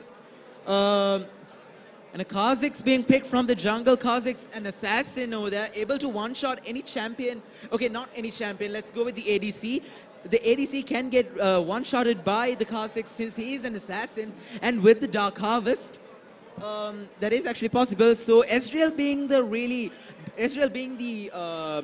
quite, Ezreal being the formidable pick here for an ADC because he does have the ability to escape quite easily because of his E. He does have a blink. So yeah, and the Syndra, huge disengage from Syndra as well. And we're waiting for the last pick of the from the side of Red Vipers from Bangladesh. I believe it will be the ADC, and the Varus being picked. Varus, a champion who does have quite a few skill shots. His Q does a lot of damage. His ultimate is what you have to like watch out for because he does have this stun. He does have a root, which after like around 2 seconds goes on to the people inside a radius. Okay. So since the draft is over, where's your money at? Who do you think has the better draft here? Looking at the draft, my money is on the side of Entity Gaming because they have the Own, they have the Nocturne, they do have a really good Wombo combo. So, but then again, through disengages and everything, the Red Vipers, they have the chance as well. So let's see how they plan out their team fights and everything. So it will depend all on the team fights and how they focus on their objectives and everything. So from what I heard, the last engagement that the two teams had, I think India had won it, and obviously against Bangladesh. So the last match that these two teams have played, it had been India who won it. So Bangladesh definitely is going to be out for some comeback here. Bangladesh is looking for redemption, actually. They will look for redemption in this match. But then again, when it comes to the side of Bangladesh, they do not have the only tank that they have. The only like superior tank that they have is the Scion over here, because Rakan is actually more towards protecting the ADC, but he does have a huge engage and everything. So engage and a disengage, so he can like quickly come back, go in and come back out really safe. Yeah, so we'll see how it pans out. The game, which is going to be on a 2-minute delay, obviously, how the the client works, how the client works for League of Legends. But those of you who are joining from home on the live stream, this is the in-game esports South Asia Cup here at the Dialog Play Expo 2018, happening alongside a lot of events. I mean, we do have the Sri Lanka Cyber Games happening for the 11th consecutive year. We have the Comic Expo happening. We have a lot of panel discussions happening throughout the entire day. We have the Dialog Gaming League. We have Game Hero from Dialog as well. We have the E-Racer Championship. So a lot of titles, a lot of activities happening throughout the entire 3 days. And we will have a lot of cosplay. So cosplay is something that cosplays are happening tomorrow, yeah? Yeah, so cosplay is going to be happening throughout the entire 3 days. So today is going to be more of a casual cosplay, so people can dress up and come, as their favorite character. That is. Yes, and tomorrow is going to be the actual tomorrow and day after is going to be the actual competition. So tomorrow is going to be the individual category, and day after is going to be the group category. We'll be expecting a lot of yes, surprises. So I have had a little bit of teasers from Hades before. Hades was giving us hinted that it might be something League of Legends. Yes. So we might see a really good League of Legends cosplay on Sunday. Which So is going to be amazing good news for all the League of Legends fans. I mean, Terra, where are the Dota fans at? Where are the group cosplays from Dota? They're too busy playing Dota, man. So anyhow, we do have a lot of activities happening across the 3 days, and so we have spoken about prize pools for each and every event. Like, for example, I mean, the 5 million, man. Yeah, so South Asia. I practice my entire life for this. If it's 5 million, if you'd give me 5 million, I'll just do it. I'll just do whatever it takes, man. So the 5 million is actually divided among a couple of things. So SSCG as a whole has 1 million rupees in prize money. Then you have the South Asia Cup, which has $5,000 in prize money as well. And then you have. So that's around 1 million as well, yeah? Yeah, close to around 1 million. Yeah, it's basically 1 million right now with the dollar rate. With the dollar rate going sky high, man. And then you have the Dialog Gaming League with a 1 million prize pool, and the Game Hero with a 3 million prize pool as well. And E-Racer also does have a prize pool. I can't remember the exact breakdown of that. And you have the cosplay competition with an overall prize pool of 175,000, which is amazing news for all the cosplay because this is the largest prize pool ever for a cosplay competition. So, and I have been on social media. I have seen a lot of teasers from all these cosplayers. They are not showing, obviously they don't want to give away a lot. They're just teasing the spectators and the fans out there about what they're going to be cosplaying. So a little bit of snippets here and there. I mean, cosplayers, man, you never know what they'll pull up. I mean, last year we saw some amazing cosplays. Will they be able to top that? I'm sure. I mean, day in and day out, each and every year, they have outdone themselves. I think the cosplay was there for a really long time since I wouldn't say the inception of SSCG, but it was there. I think back in 2012. I remember cosplayers. They were taking part. Yeah, they were there at event, as an attraction. They were there back in 2012, 13. Then it actually became really huge in 2016, where 2016 and 15, where the initial cosplay competition or the Comic-Con was held. I mean, it was amazing to see the crowd that came. The cosplayers were there. They were really good cosplay, and each and every year they have been topping it, and we have had more and more people joining in. So right now we are going to be getting into the actual game here. It's going to be Bangladesh taking on India. So we have all 5.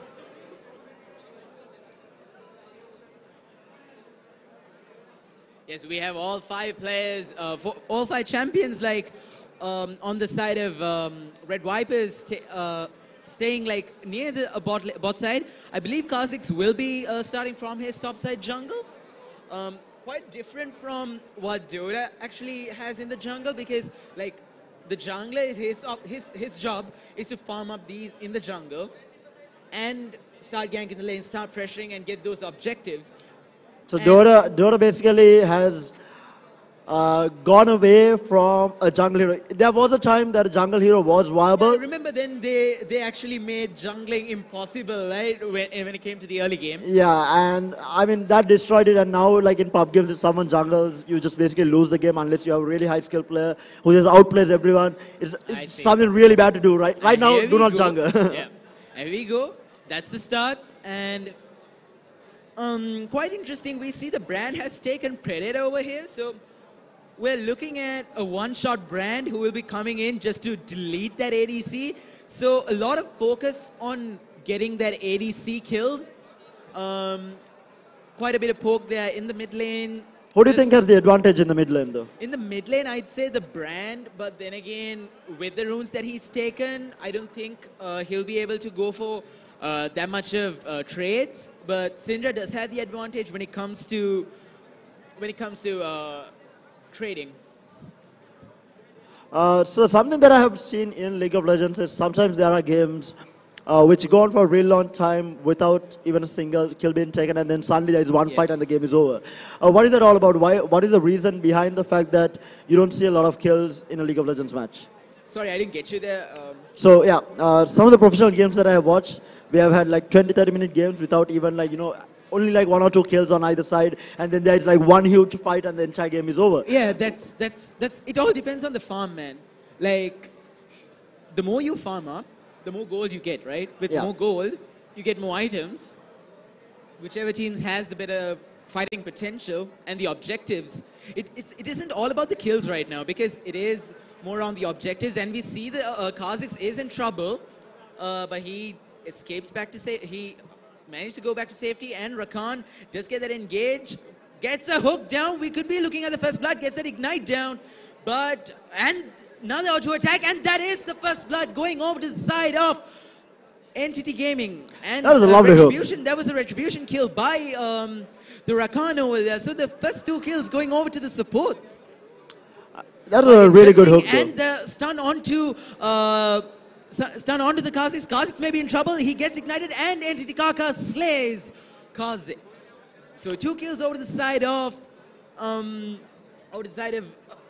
Entity Gaming already.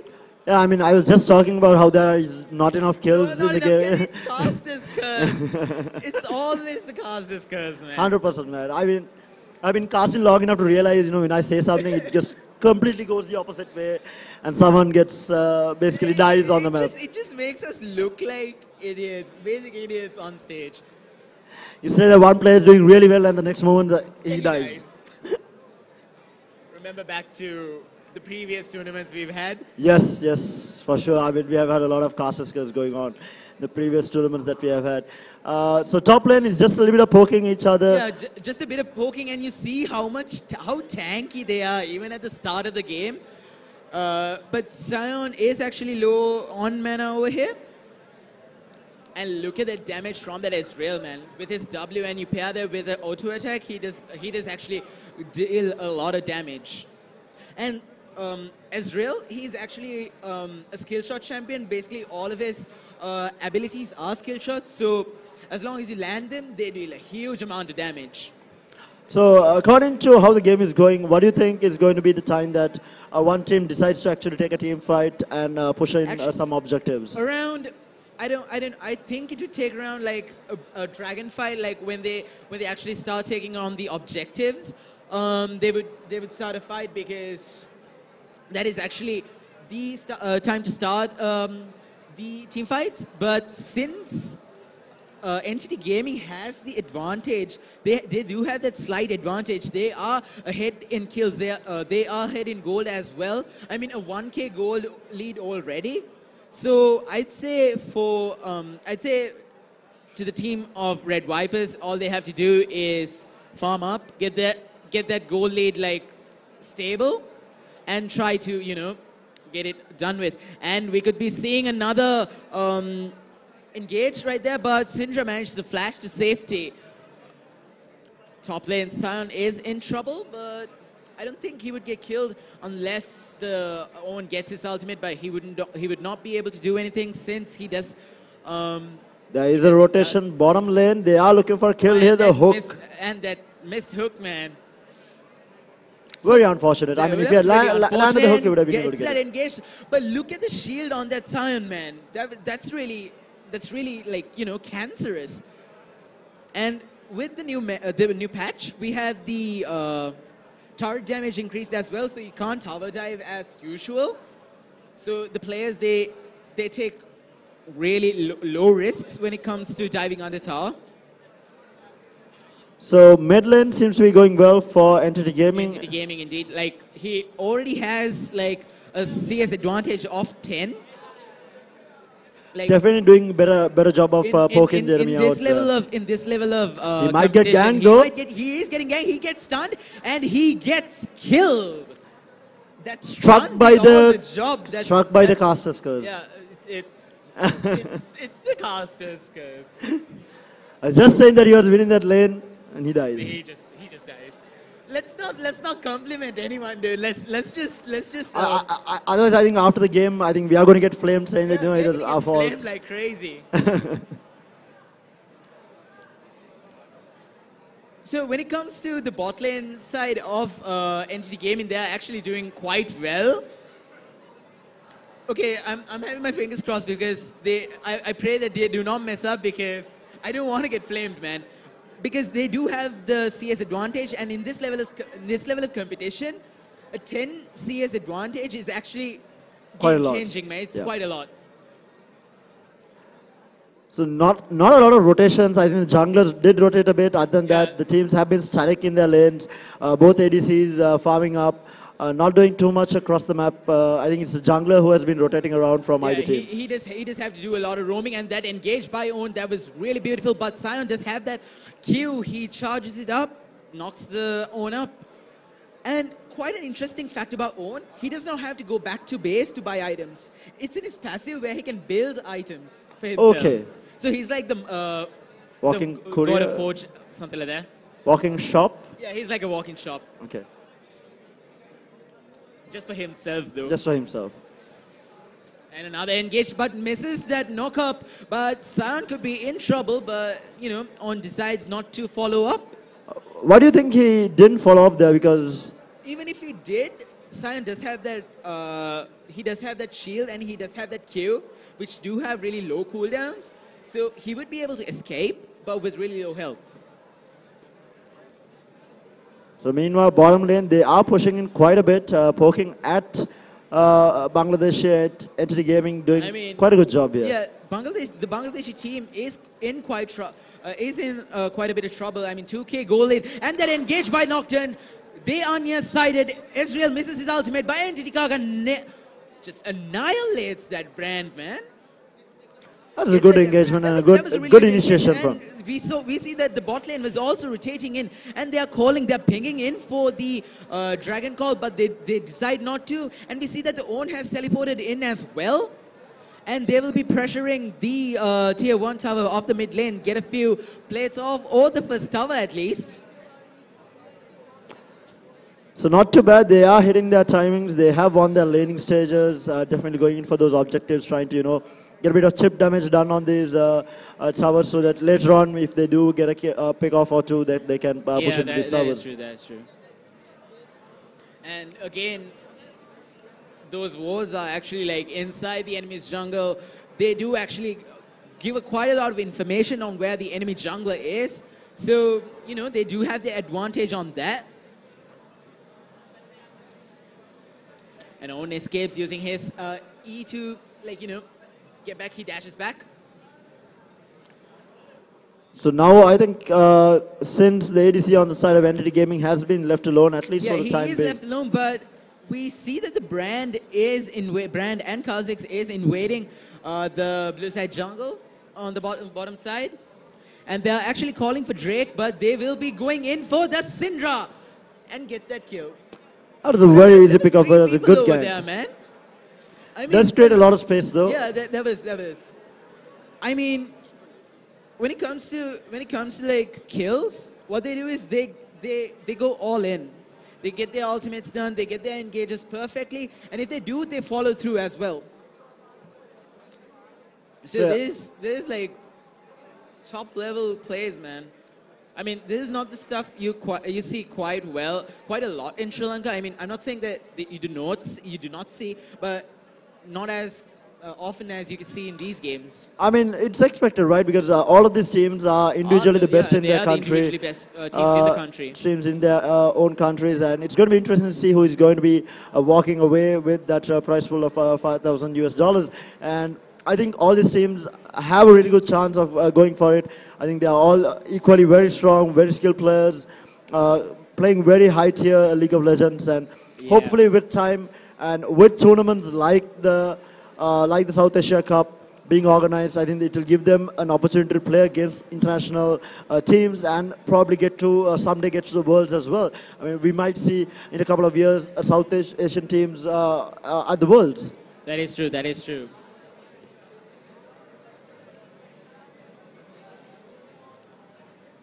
So On in a bit of trouble over here. He might actually go down here, manage to flash out. Yeah, he did flash out of there. I mean, if he did get caught out there, he would have been killed. But then again, there was the Thresh Lantern as well. Thresh being one of the playmaker supports over here.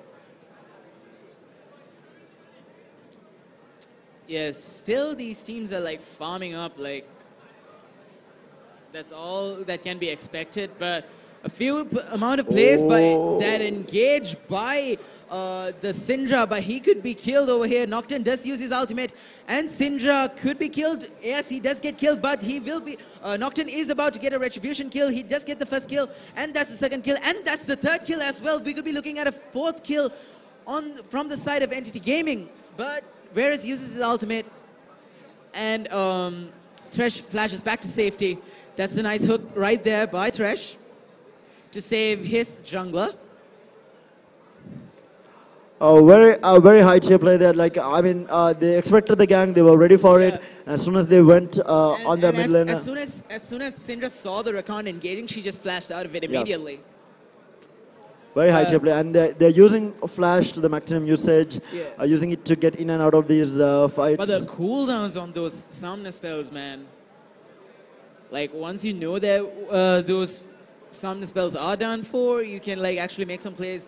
The opposing team can actually make a better play. So Flash seems to be one of the most favored summoner spells there, right? That's true. That's true. I mean, I think another similarity between Dota and League is it's always about positioning. I think in Dota it's so important how you position yourself, and I think in League also what I see is it's so important how you position yourself in team fights, how you approach the fight, which can be the difference between winning a fight or not. And Flash, I think, is so popular just because of the fact that it allows you to reposition yourself. Yeah. In general, I think skills that reposition heroes during a team fight or disrupts them in some sort of way are the skills that actually win your team those are the fight. spells that you actually need. So a 5k goal lead seen from the side of Entity Gaming. So as of now, they do have the advantage. We'll see how the team fights pan out. I mean, these things can change. It will be one team fight, and It's just one team fight that actually is required. So On could be in trouble over here. He will get knocked up. Brand is coming in for the help as well. He does use his ultimate, but he gets slain.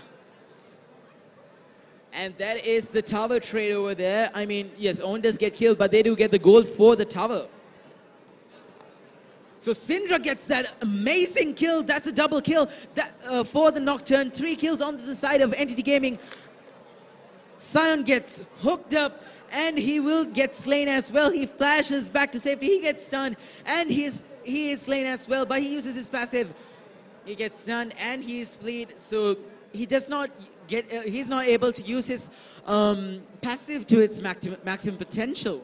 So Entity Gaming seems to be very confident. They have got a very good... confident, man. 8k goal lead over here. Make that a 9k goal lead.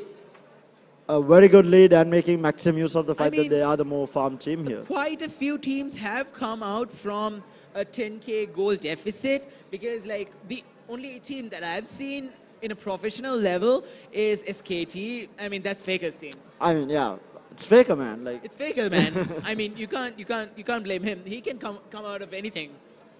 So one of the reasons, so we're talking about how the two communities are always against each other. I mean, what's up with yeah, that, so man? one of the reasons, so I similar opinions when I actually joined, when I started playing Dota. I was not a fan of League. Then I actually watched some of Faker's plays which are on YouTube. Man, I fell in love with the game, man. I actually think both games are really good now. Just because of the fact that... And Owen gets ganked once again. He gets slain. I told you about the stun of that sound, right? It is really OP once it's maximum charge.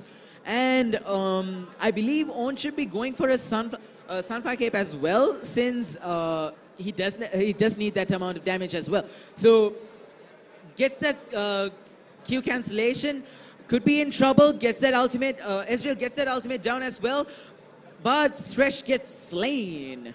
It was a 5 versus 1, man. Yeah, I mean, definitely not fair. That was not fair. They need to pick a fight which I equal. mean, if it was Entity Gaming not following up on that fight, but if they did, I believe they wouldn't have the advantage because it would have been a 4 versus 5. But right now they are pressuring this top lane tier 1 tower. Yeah, they are, and if they do manage to get that gold as well, they'll be like riding in gold, man. This ADC is on the side. Oh, they are trying to wrap around here. Yes, from the and that back. engaged by the Own and the Nocturne does manage to do a lot of damage, but that Brand ultimate gets 2 kills, and Syndra managed to get that kill onto. Syndra managed to stun them rather, and she flashes out for safety. They might actually turn this around. They are going for the hook here. The hook lands as well. Chicago managed to slay the support as well. The mid laner and the jungler are on really low health. They will be able to get the top tier 1 tower on the top lane as well. So this method of pushing is called an excavation method. So basically what they're doing is they're pushing from all 3 sides. So putting in a lot of pressure for all 3 lanes. And they'll be able to get this tier 2 tower as well if Red Vipers Gaming do not act up. Yeah, they do manage to give out the they do manage to get that tower as well. So basically a 10k goal lead? Yeah, a 9k-ish goal lead for the side of Entity Gaming. So probably the next objective is going to be that Baron, right? Baron, yes. The Baron would be the... before that, there is the Rift Herald, who just had the when slain and summoned. He actually pushes in the lane, but he goes back into the void once it's 20 minutes, and they do actually slay the Rift Herald as well as a team, and they'll be putting it down to the bot lane. Get some pressure off there. You know. Because I think bottom lane is the only... Oh, actually the bottom lane tier 2 has gone down as well. So yeah. all outer towers have been taken from the side of Entity Gaming, putting Red Vipers here on the back foot, making them play very safe because the map control definitely on the side of Entity Gaming. Just farming up the jungle very effectively and just keeping the farm on the side of Red Vipers controlled.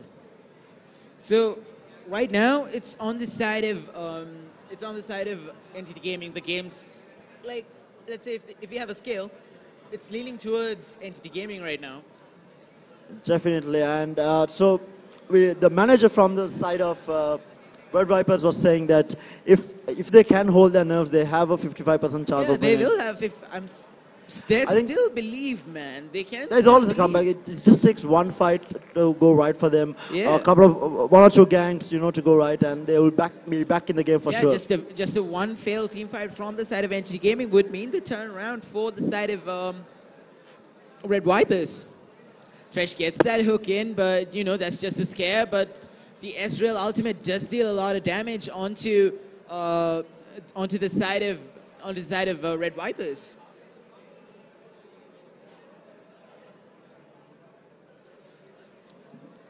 So they are pushing out as 5 here. They are very afraid of getting picked off. So you see how the kills are like quite similar. It's 13-9. There's like a 4 kill difference, but the goal lead is actually quite larger.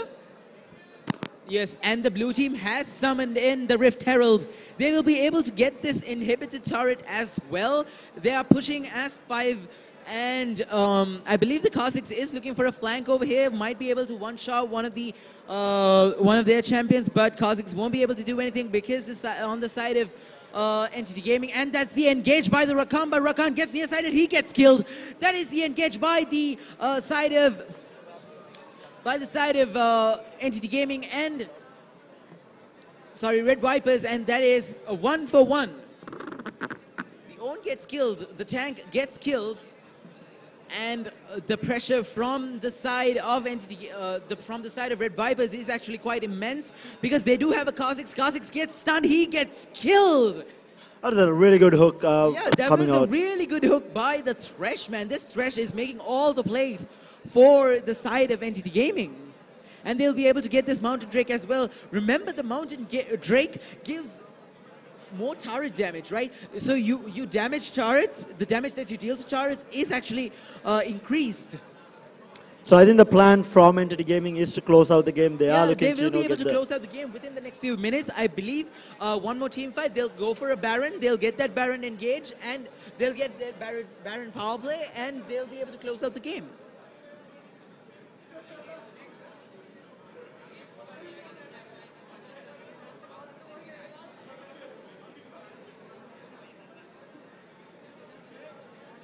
So we are looking at a few of these matches being played, a few control being taken from the side of Entity Gaming.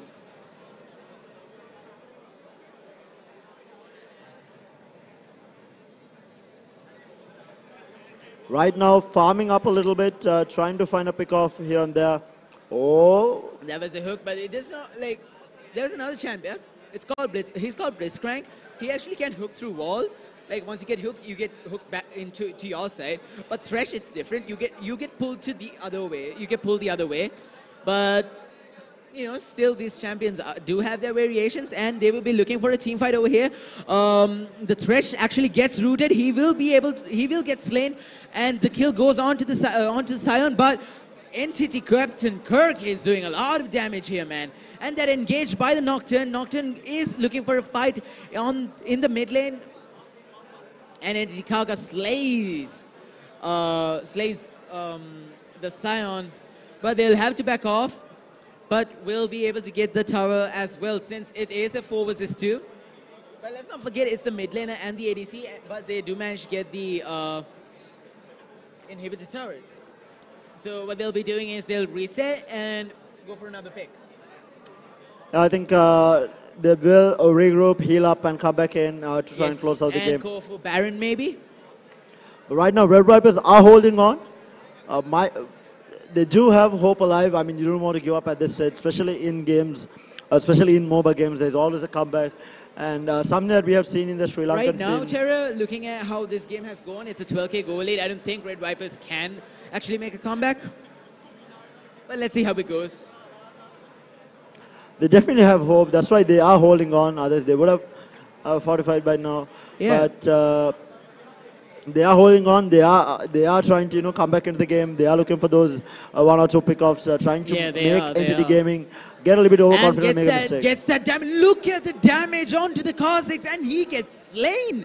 That was just amazing, man. The Thresh hooks, and you see Ezreal just doing that amazing damage. That's what I said about Ezreal, right? He gets that skill shots in. Once he lands those skill shots, pulls out a lot of damage. And as I said, they'll be looking for this. They'll get this Baron, and they'll push in the wave. They'll push in the lanes, and they'll win this. Looks to be quite a really easy Baron here. Uncontested. Yes, uncontested Baron, rather. Yeah, just because of the fact that Red Vipers, they were down on numbers. They did get picked off there, and they couldn't contest Baron at all. So this is now basically going to help Entity Gaming push in and maybe try to close out the game as well. So both teams undefeated. Now we see one team getting wrecked.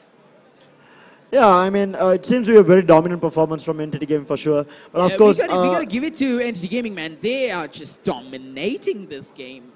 And Red Vipers, of course, obviously this is not a knockout tournament. There's not like a lot for them to follow up on. So what they can basically hope for is a good team fight and a comeback. But looking at the way these team fights have been going, I don't think there's a chance. And here's that Sion ultimate being used, but does not catch anyone. He gets a lot of damage, and he